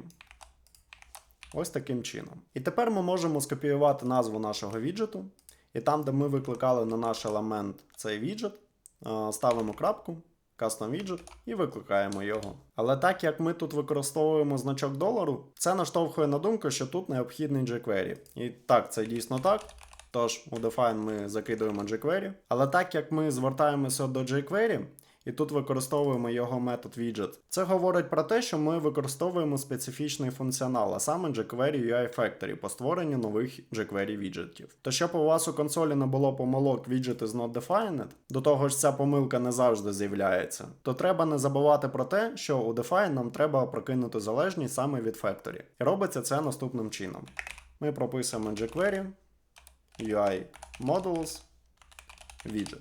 Callback аргументи нам нічого не потрібно, тож можемо бути спокійні, що у нас тепер все працює. І тут, певно, треба пояснити, що за jQuery UI Modules, що це за директорія чи alias, що це таке. Давайте спробуємо скопіювати її і пошукати по проєкту.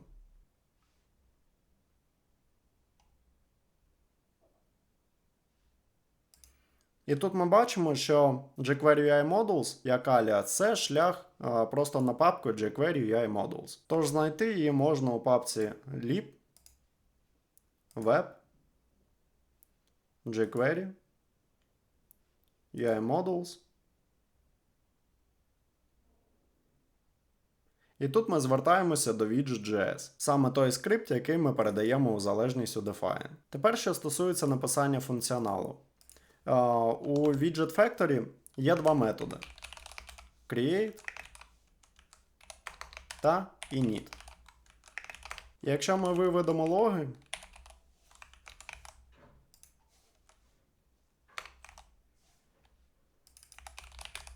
У консолі ми побачимо, що і той метод спрацьовує по одному разу. Спочатку create, потім init. Але чим вони відрізняються? Create спрацьовує тільки один раз, коли на цей елемент був викликаний цей віджит. Тобто, якщо ви на той самий елемент викличете цей віджит двічі, create метод не буде спрацьовувати, а ось init буде. Давайте в цьому впевнимось, здублюючи цей рядок. І дійсно бачимо, що create спрацьовує один раз, а init спрацював втричі. Тут просто двієчка. До create і init ми зараз ще повернемось, але давайте розглянемо моменти з config та element. По аналогії, як ми отримуємо config та element у звичайних скриптах, так само ми можемо отримати їх і у jQuery віджитах, але трохи іншим способом. Наприклад, config ми можемо отримати за допомогою thisOptions, а element за допомогою thisElement.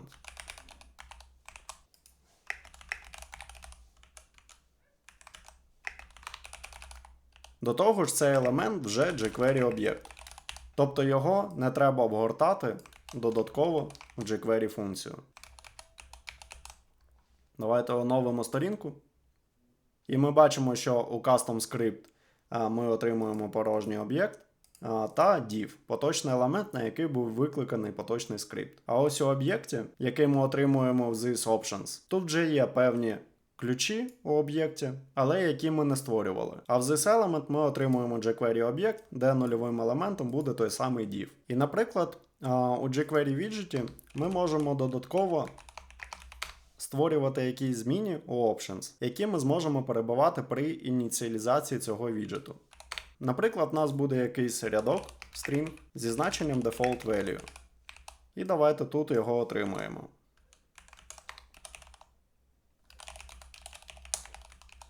А тут ці консоль-логи можна закоментити поки що. Оновлюємо сторінку. І ми бачимо дійсно наше default value. Але при ініціалізації ми можемо перебити це значення. І вказати, наприклад, custom value. Оновлюємо сторінку. І бачимо дійсно, що перезаписався цей рядок. Тобто ці опшени дозволяють нам створити якісь зміни, в яких будуть якісь дефолтні значення, з якими ми можемо працювати. Та підстрахуватися, що дійсно хоч якесь значення тут буде, навіть якщо воно не вказане при ініціалізації. Але також ми собі залишаємо шлях, що це значення може бути перезатерте при виклику з іншого місця цього віджиту. Але ще ми можемо спростити наш код, якщо ми у PHTML замінимо наш CustomScript на CustomWidget. Тобто увесь цей функціонал він не буде відпрацьовувати, якщо ми наш скрипт не викличемо. Оновимо сторінку. І бачимо, що все працює, нічого не зламалося, то той CustomScript нам не дуже і потрібен. Але так як в нас знову скинуло значення для string, то давайте щось тут прокинемо наше кастомне. І тут можемо вказати тільки вже в подвійних лапках str. І тут, наприклад, value from PHTML. Оновлюємо сторінку. І бачимо, що все те саме. Тобто віджити нам дозволяють викликати їх за допомогою DataMainInit в такому зручному для нас варіанті, де ми не будемо створювати додаткові скрипти, де будемо викликати ці віджити. І повертаючись до create та init функцій, ми можемо побачити, якщо ми на різні елементи будемо викликати той самий віджит. Давайте це скопіюємо.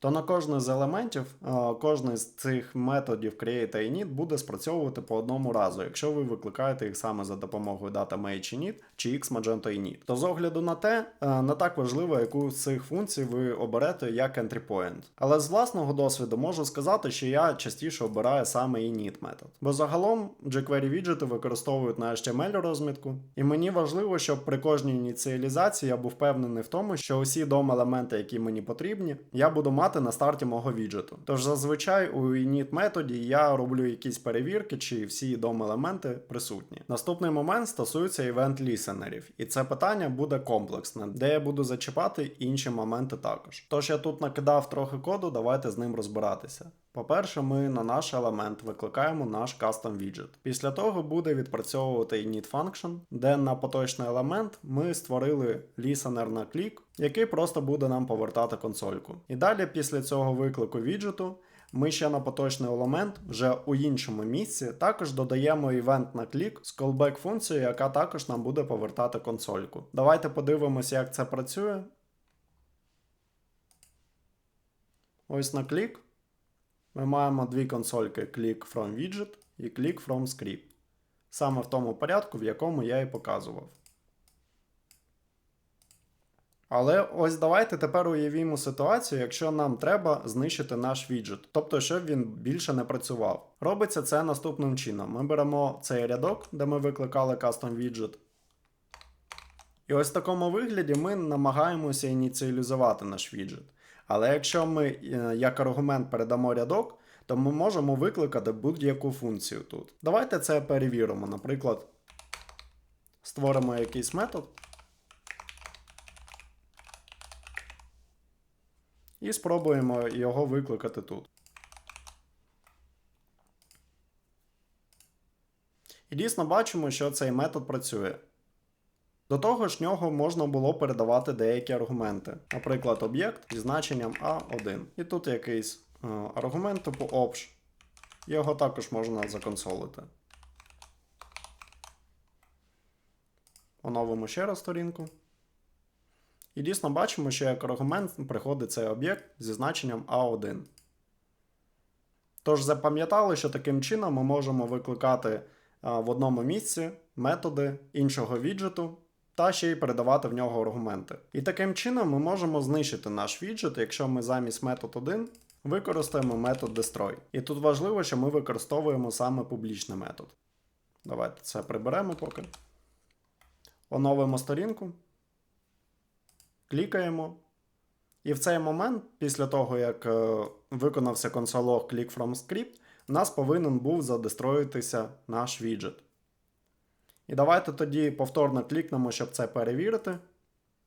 І ми маємо помилку в нашій консолі. І тут вказано, що ми не можемо викликати ніякі методи, який ще не був викликаний. І це логічно, бо попередньо ми його знищили. І на практиці такі помилки виникають дуже часто, тому я не просто так це показую. Тож давайте спершу пофіксимо цю помилку, а зробити це легко. По-перше, ми можемо отримати дані нашого елементу.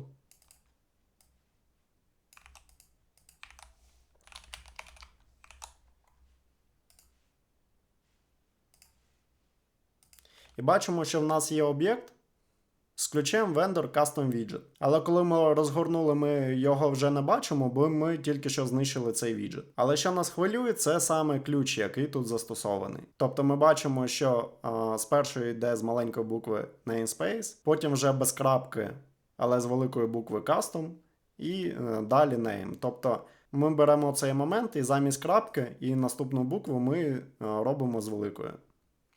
Тож таким чином ми можемо перевірити, що в нас є data vendor custom widget.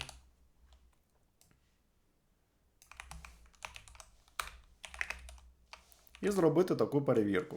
Якщо в нас є data, тоді ми знищуємо наш віджит. Якщо ні, то нічого не робимо. Тепер давайте знову перевіримо. Клікаємо. Все добре, помилок ніяких немає, але ось цікавий момент. Ми знищили наш віджит, але ми бачимо click from widget, тобто ця callback функція на event кліку в нас спрацьовує кожного разу, навіть коли наш віджит знищили. І це не дуже добре, тож як то пофіксити? У публічного методу destroy є ще й такий самий приватний метод destroy, але він має нижні підкреслення. І це йде як callback публічного методу destroy. Тобто спочатку виконується публічний метод destroy, в ньому є якась логіка вже готова, а далі викликається callback приватний метод destroy, де ми можемо дописувати власну логіку. І, наприклад, ми хочемо, щоб коли наш віджит дестроївся, ми могли видалити цей івент кліку. І робимо це наступним чином. В принципі, наче все добре, давайте тестити. Оновлюємо сторінку. Клікаємо. Зараз віджит повинен був знищитись. Клікаємо ще раз.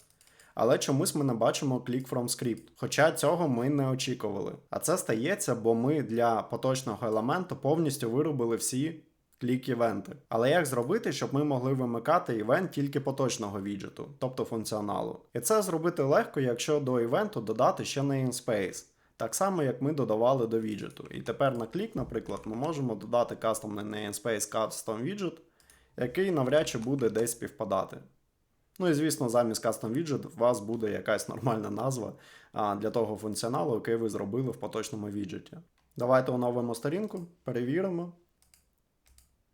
І так дійсно бачимо, що click from script відпрацював 9 разів, поки я його натикав. Тобто, в принципі, ми нашу проблему вирішили. Але насправді виглядає декілька стильно. Вам не здається? Тому, перш ніж показати нормальний варіант, я показав більш-менш костильний варіант. Давайте закоментуємо destroy метод приватний, він нам поки що не потрібен. І закоментуємо це.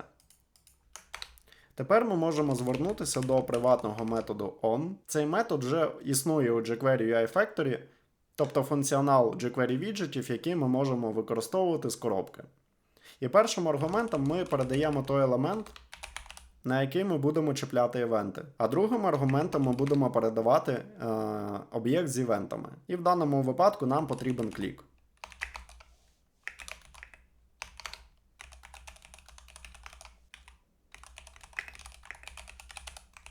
І ось тепер, коли ми оновимо сторінку,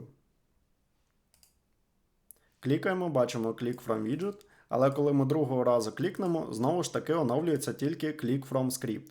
Це стається тому, що під капотом цей onMethod, по-перше, створює для івенту кліку кастомний namespace, те, що ми робили вручну тут. По-друге, він у публічному методі destroy має аналогічний метод thisOff, і він для всіх елементів, на які були викликані хендлери на івенти, він видаляє ці лісенери. І таким чином нам у приватному методі destroy не потрібно вже нічого вимикати. Це відбувається автоматично. Тож раджу використовувати саме такий запис замість цього. Але насправді бувають і виключення. Якщо вам, наприклад, потрібна функція scroll на window, і ви захочете її написати ось таким чином, тобто тут window, а тут якийсь callback на scroll event, то насправді воно може відпрацьовувати не завжди, і ви можете з тим намагатися. Тому саме якщо ви використовуєте Windows Resize чи Windows Scroll, краще використовувати це ось таким чином.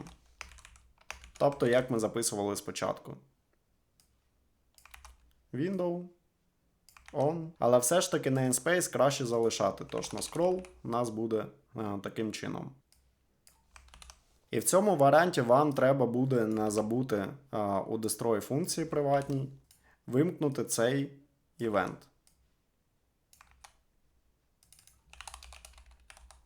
Ще destroy функцію можна використовувати, якщо ви, наприклад, створили у init методі якийсь елемент і заапендили його до body чи до будь-якого іншого елементу. Але він вам не потрібен, якщо цей віджит буде знищений. Тож тоді у init ви створюєте якийсь елемент, а у destroy його потрібно видалити з дом дерева. І останній момент, який стосується thisOn функції, що в ньому можна делегувати івенти. Наприклад, у нас є у розмітці button, але сам віджит ми викличемо на якийсь parent блок.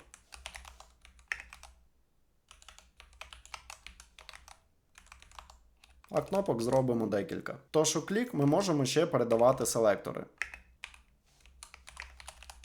Наприклад, таким чином. Давайте поки що destroy також приберемо, щоб все працювало, і цей console.log нам також не потрібен. Оновимо сторінку. І бачимо, що все працює. Тобто тут виводиться консоль, і вивелось воно 6 разів. Тобто по 2 на кожну кнопку, яку я тискнув. Щоб закінчити тему кастомного jQuery UI віджиту, я хочу показати приклад написання віджиту. Спочатку поганий, а потім приклад, як його порефакторити та зробити добре. Додамо, наприклад, MatchMedia і зробимо якийсь функціонал, начебто який повинен працювати тільки на десктопі.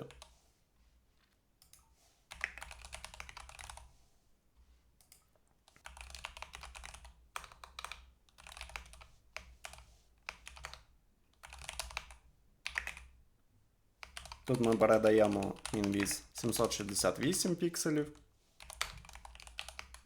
в entry function. І, наприклад, ми викликали наш віджит на якусь лінку, і ми хочемо на десктопі при кліці на ній, щоб вона не працювала. І робимо це наступним чином.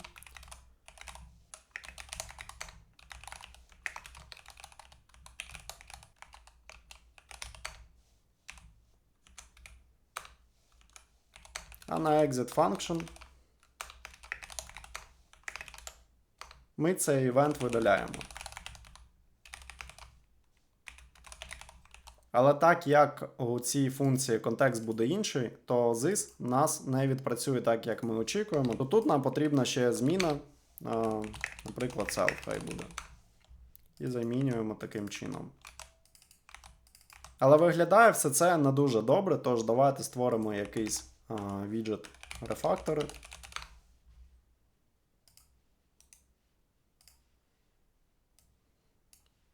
І спробуємо зробити краще. По-перше, breakpoint можна винести окремо в Options.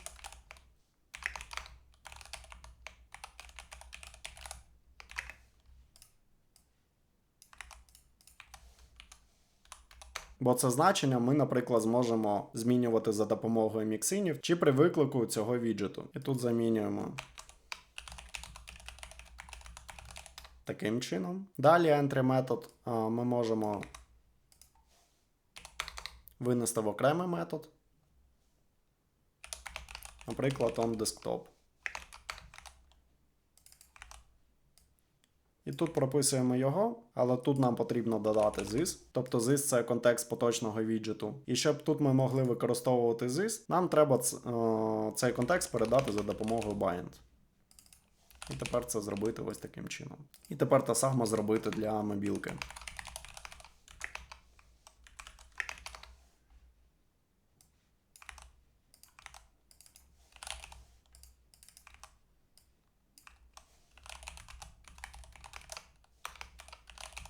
І тут ще можна окремо винести onClick.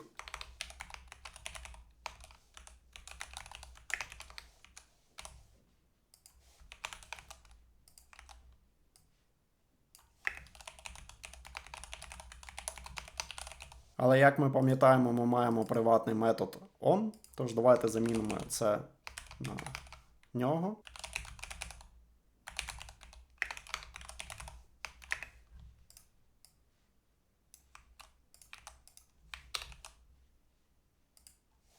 І тут on mobile ми також можемо використати off.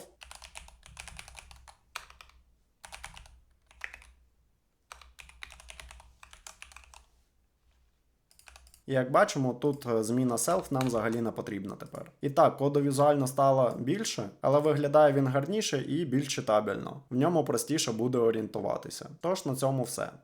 Я забув згадати ще про один момент, який стосується jQuery UI віджитів, це залежність. І так, я вам показав одразу правильний варіант jQuery UI Modules Widget, щоб наша jQuery UI Factory працювала правильно. Але на практиці я дуже часто зустрічаю, що на фронті для віджитів застосовують залежність jQuery UI. І так, проблема зрозуміла, звідки виникла, бо такі залежності використовуються саме для адмінпанелі. Але, на жаль, для сторфронту подібний запис викликає дуже багато проблем. Що ж, давайте це скопіюємо і поки що повернемо, як було.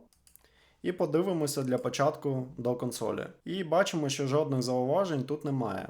Але якщо ми вставимо jQuery UI, ми отримуємо таке повідомлення, що jQuery UI Compat Activated, і що ми повинні виправити цей момент, щоб поліпшити перформанс нашого сайту. Що ж, в чому полягає проблема? Давайте знову повернемо правильну залежність, оновимо сторінку і підемо до вкладки Sources. У Firefox це дебагер. Відкриємо нашу статику, папку jQuery, UI Modules. І тут можемо розгорнути FX. І бачимо тільки два скрипти, два віджити. І ще відкриємо widgets. І тут бачимо 9 віджитів. Давайте тепер здублюємо нашу вкладку. І повернемо до jQuery UI. Оновлюємо сторінку. Знову відкриваємо jQuery, UI Modules. І тут, по-перше, можемо розгорнути папку FX і бачимо значно більше скриптів.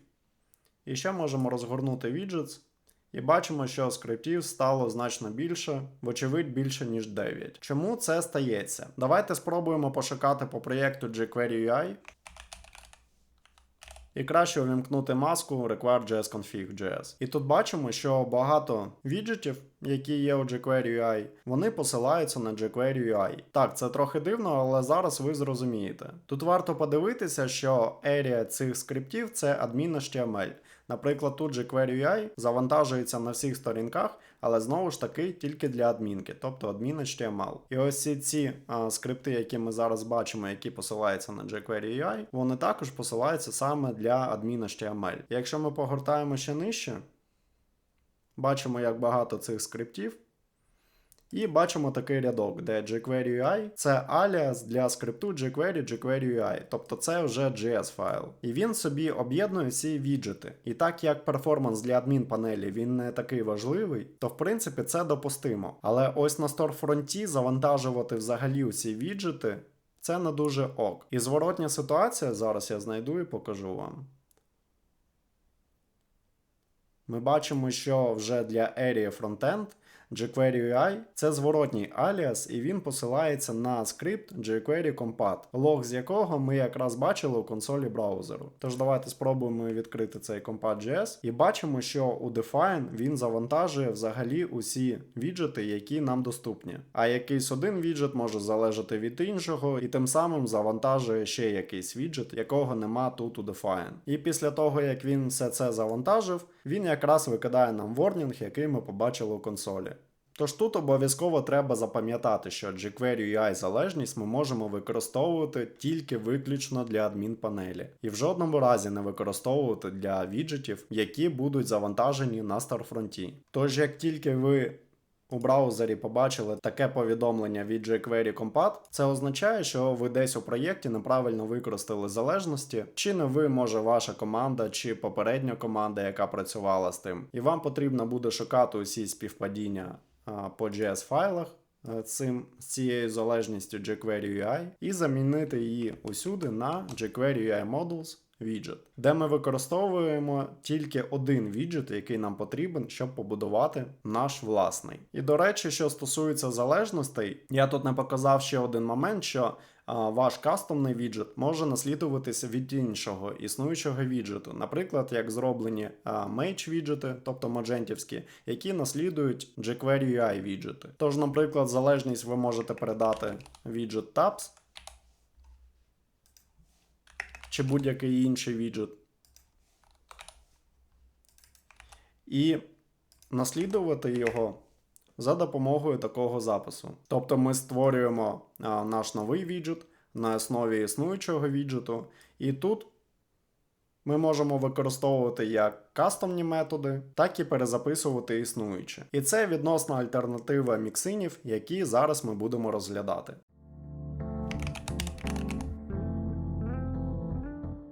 І остання тема на сьогодні – це міксини. Міксини дозволяють нам розширювати функціонал вже існуючих скриптів, але вони можуть трохи відрізнятися в залежності від того, що саме оригінальний скрипт буде повертати. Чи то буде return function, чи буде повертати об'єкт, чи jQuery widget, чи UI компонент. І якби не було змоги використовувати міксини, то що б нам залишалося?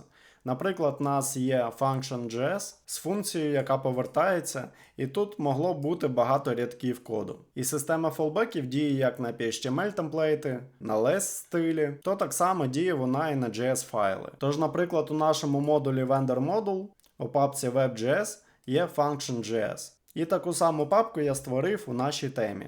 То, наприклад, якщо в мене б не було доступу до цього модуля, vendor module, і він знаходився десь у вендорі, де код правити не можна, тоді б мені довелося повністю скопіювати цей файл, вставити його по такому самому шляху, тобто vendor module web.js function.js, і тут так само vendor module web.js function.js. І, наприклад, тут написати щось типу rewritten function. Але тут проблема не в цьому консоль-лозі, а саме у всьому коді, який міг би бути у цієї функції. І насправді return function найгірше використання AMD модулів у Magento, бо великої різниці насправді немає, що ви будете використовувати Mixin, що повністю перезатрети файл. Профіт буде тільки тоді, коли вам не треба залазити всередину функції, яка повертається, а дописати щось тільки до чи після. Тож давайте розберемося, як це працює. Давайте видалимо function.js, який ми перезатерли, і залишимо тільки оригінальний function.js, який знаходиться у модулі. І тут ми бачимо, що нам повертається функція з консольогом original function, і сюди ми ще хочемо подивитися конфіг. Бо цей конфіг ми передаємо у HTML темплейті і очікуємо, що в нас буде об'єкт з ключем А і зі значенням 1. Давайте перевіримо, що це працює. Оновимо сторінку. І дійсно бачимо наш консолог original function з файлу function.js. І тут ми бачимо наш об'єкт конфігу A1. Окей. Тепер ми повертаємось до require.js config файлу.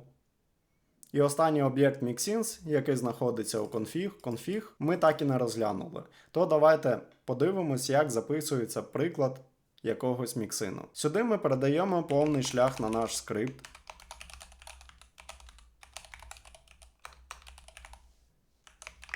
Відкриваємо знову об'єкт, копіюємо цей шлях. І по стандартам Magento треба створити по такому самому шляху такий самий файл, але з суфіксом mixin. І це ми передали зараз ключовий об'єкт, а значення повинно бути true. True означає, що ми хочемо створити міксин. Типу вмикаємо його. Тепер в нас є файл function mixin, який ми створили, і він лежить ось тут. І тепер пару нюансів, що нам потрібно зробити. По-перше, тепер в return function замість config element нам буде повертатися оця функція. Давайте її тут пропишемо. І тепер нам треба познайомитися з утилітою wrapper. Mage, utils, wrapper. І в callback ми можемо передати просто wrapper. І тут я з помилкою написав, тут повинно бути те. Ось тепер все правильно.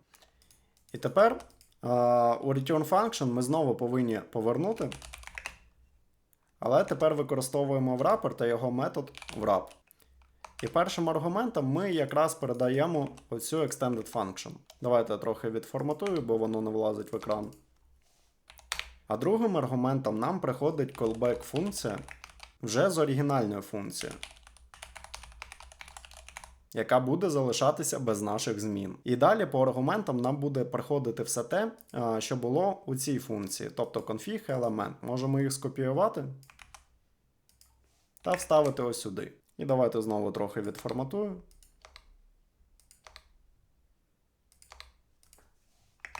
І ось тепер, так як ми повертаємо нову функцію, те, що extended function, ми вже самі вирішуємо, чи хочемо ми задіяти функціонал з оригінальної функції, чи ні. Давайте скопіюємо той рядок, вставимо його сюди, і таким чином знову напишемо rewritten function. Оновимо сторінку. І так ми повністю перезаписали існуючу функцію. І тут навіть якби ми хотіли, ми могли б розширити наш об'єкт конфігу і додати щось до нього, наприклад, B2. І бачимо наші зміни. Але що, якщо ми не хочемо змінювати функціонал ось цієї функції всередині? Ми просто хочемо її викликати, а дописати наш функціонал до чи після. Ось тоді міксин для функції буде мати більше профіту. І робиться це наступним чином. Ми беремо аргумент original function і просто викликаємо його. Але не забуваємо передати ті самі аргументи, які є в оригінальній функції. Тож, давайте їх знову скопіюємо і передамо сюди. Але ось тепер ми можемо написати якийсь функціонал до, наприклад, хай буде console.log before. Та інший console.log ми вставимо after, тобто після виконання original function. І давайте перевіримо, як це працює. І дійсно бачимо, що спочатку у нас відпрацьовує before, потім вміст оригінальної функції, і тільки потім вже after. Тож ми бачимо, що ми можемо розширювати функціонал в будь-якому місці на будь-який скрипт. Це дуже зручно. Тут ми розглянули міксини на функцію, давайте розглянемо тепер міксин на об'єкт. Давайте здублюємо у require.js config файлі ось цей запис, але замінимо function на object. І файли я також підготував. Тут з Object.js нам повертається вже об'єкт, в якому буде метод getData.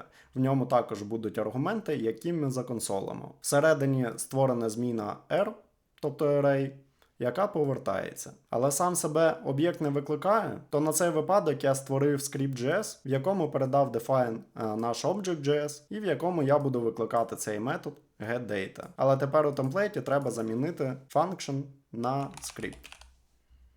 І об'єкт конфігу нам поки що не потрібен. Тож давайте перевіримо, що спочатку буде виводитись наш console.log. І тут ми бачимо, що getData намагається виконатися з-під об'єкту undefined, тобто не знаходить наш об'єкт. Але швидше за все це сталося через те, що я вже створив mixin, а цей mixin нічого нам зараз не повертає. То давайте його поки що вимкнемо. Оновимо сторінку. Так, і дійсно тепер у нас все запрацювало. Нам повертається об'єкт з методом getData, і сам метод getData нам повертає масив. Але поки що аргументи undefined. Так як ми тут initial value не створили. Давайте ще створимо, наприклад.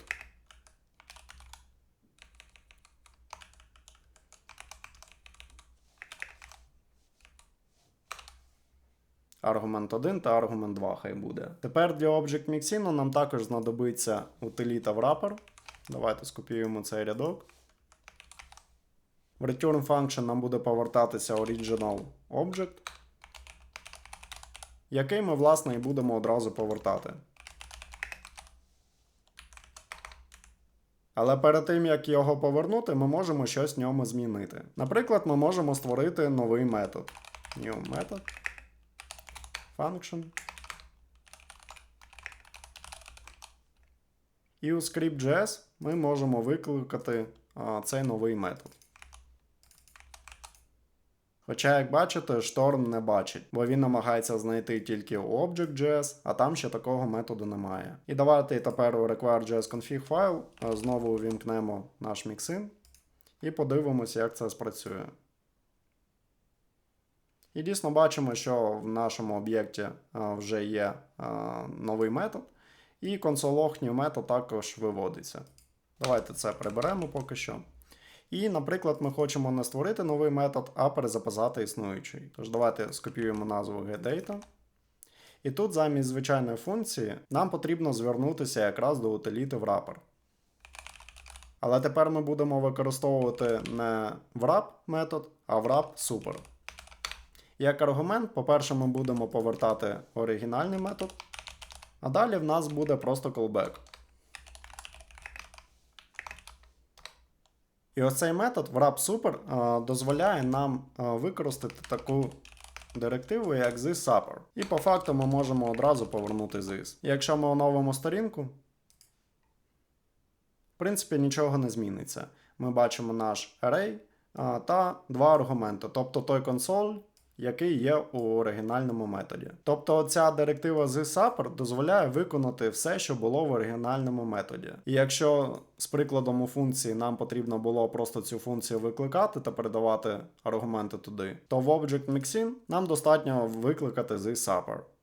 І, до речі, тут також можна передавати аргументи. І, наприклад, хай буде argnew1 та argnew2. І тепер можемо оновити сторінку і побачити, що ці аргументи змінилися. Але ще цікаво те, що thisSupper нам повертає результат оригінального методу. І якщо загалом, наприклад, у jQuery віджитах та UI-компонентах нам завжди повертається this, то в цьому методі ми повертали array. І цей результат ми можемо занести в окрему зміну. Наприклад, знову ж таки, const_r. І результат виконання оригінального методу. Тобто зараз нам сюди повертається масив. І до цього масиву ми можемо пушнути ще один айтем. І знову ж його повернути, щоб не змінювати логіку того значення, яке повертається. Оновлюємо сторінку.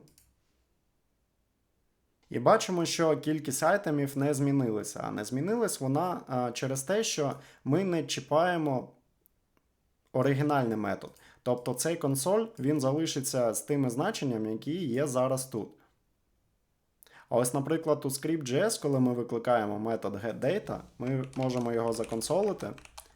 І цей метод нам поверне масив. І тепер можемо подивитися, що зміниться. І дійсно бачимо, що всередині оригінального методу getData все залишається незмінне. Але ми вже погралися з тим повертаємим значенням, тобто з масивом, додали в нього новий айтем. І вже коли інші скрипти будуть звертатися до нашого об'єкту, тобто до методу getData, вони отримують значення, яке було модифіковане вже за допомогою міксинів. І в цьому випадку ми будемо отримувати очікуваний результат. Тобто 4 айтеми. Що стосується міксинів на віджит, вони трохи зручніші та й виглядають більш акуратно. Давайте спочатку перевіримо, що наш віджит працює. Тут у темплейті ми викликали widget.js, в якому повертаємо наш віджит. Оновимо сторінку. Бачимо, що наш консолог відпрацював. І з об'єкту Options ми бачимо нашу кастомну зміну Media Breakpoint зі значенням min-width 768 пікселів. Тепер давайте створимо міксин.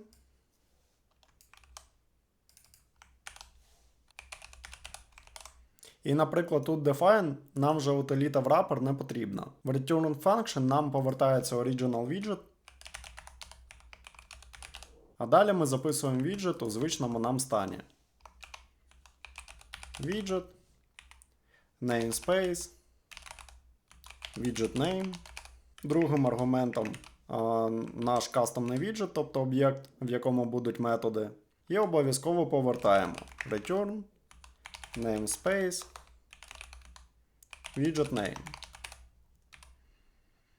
І ось тут, власне, ми можемо повернути повністю кастомний віджит. Але так як ми робимо міксин, то флоу буде трохи інший. Ми беремо original widget і передаємо його другим аргументом. Давайте відформатую, щоб було видніше. Тобто ми створюємо якби новий віджит, розширюючи його функціоналом оригінального віджиту і повертаючи у цьому міксині. Але власне нам потрібно, щоб наш namespace та widget name співпадали, щоб не було сюрпризів у майбутньому. Тож копіюємо цю назву і вставляємо її сюди. Ось таким чином. Що стосується залежностей, то тут нам, по-перше, знадобиться jQuery, бо ми звертаємось до значку $, тобто до самого jQuery. Але ось те, що я розповідав, що нам в залежності для віджитів потрібні jQuery UI Models Widget, для міксину цього не потрібно робити. Тут ви в define передаєте тільки те, з чим ви будете працювати. То якби в нашому оригінальному віджиті було багато залежностей, а вони вам не потрібні у вашому функціоналі міксину, то ви їх і не передаєте. Використовуєте тільки те, що вам потрібно. І ось тепер тут ми можемо змінювати функціонал. Але так як в нас вже є декілька рівнів вкладеності, зручніше буде винести це в окрему зміну. Наприклад, mixin. І передати цю зміну ось сюди третім аргументом. І що ми тут можемо зробити? Наприклад, візьмемо наш об'єкт init, тобто метод. І знову ж таки, якщо ми просто змінимо його вміст тут і оновимо сторінку, побачимо, що ми повністю перезаписали цей метод. Але як на прикладі з об'єктами, тобто міксину на об'єкт, ми можемо використовувати this-upper і при цьому не використовувати утиліту wrapper. І давайте закоментуємо поки цей лог. І зробимо лог before. Також лог after. А між ними ми застосуємо this-upper. Оновимо сторінку. І бачимо, що дійсно виводиться спочатку наш лог before, а потім вміст оригінального методу init. І потім наш after. І ось тут ми бачимо, наприклад, що в опціях є Media Breakpoint зі значенням 768 пікселів. Але що, якщо ми хочемо змінити це значення? То це ми також можемо тут зробити. Відкриваємо об'єкт Options. І беремо цю ж зміну. І змінюємо, наприклад, на 1025 пікселів. Оновлюємо сторінку.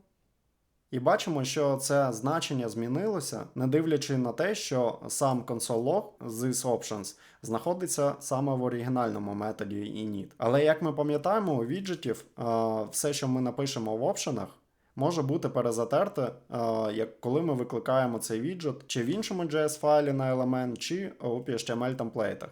То якби ми тут вказали щось типу Media Breakpoint зі значенням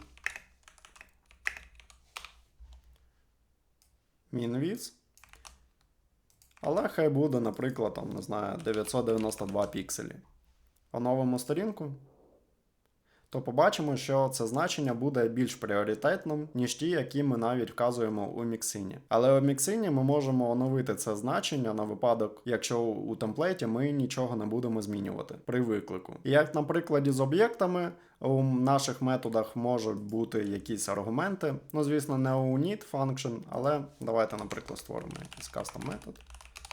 В ньому може бути аргумент, навіть декілька.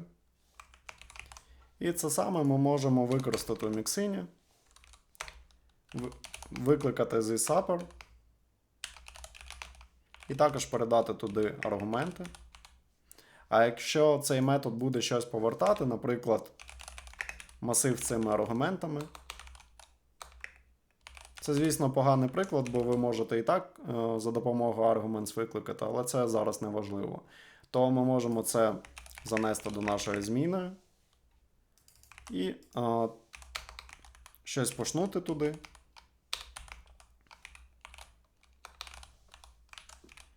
Та повернути цей array.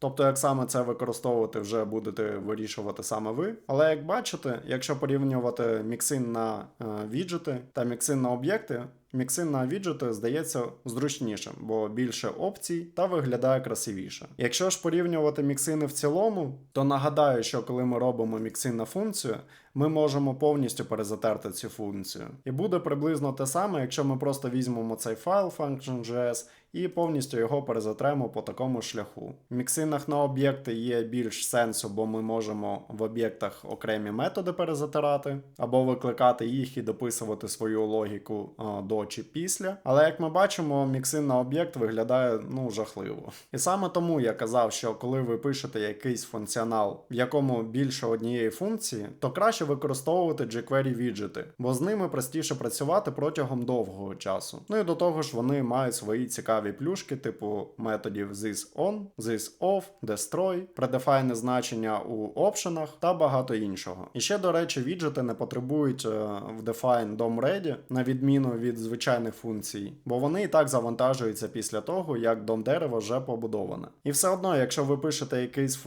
складний функціонал, то ваш return function буде щось на кшталт, типу fn1, тут якась логіка.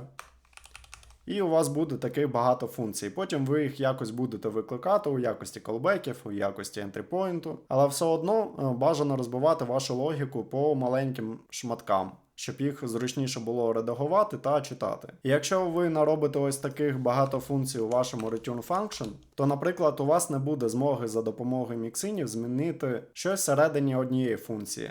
Ви будете робити міксин повністю на всю функцію, яку повертаєте. Тож, знову таки, у віджеті ви можете робити те саме, розбиваючи на окремі методи, але за допомогою міксинів ви зможете взаємодіяти окремо з кожним методом. І це, звісно, значно цікавіше. І останнє, про що я не розповів, це міксини на UI-компоненти, але про UI-компоненти буде окреме відео, тож там ми і повернемося до міксинів саме на них. Але насправді вони не дуже відрізняються від міксину на jQuery Widget.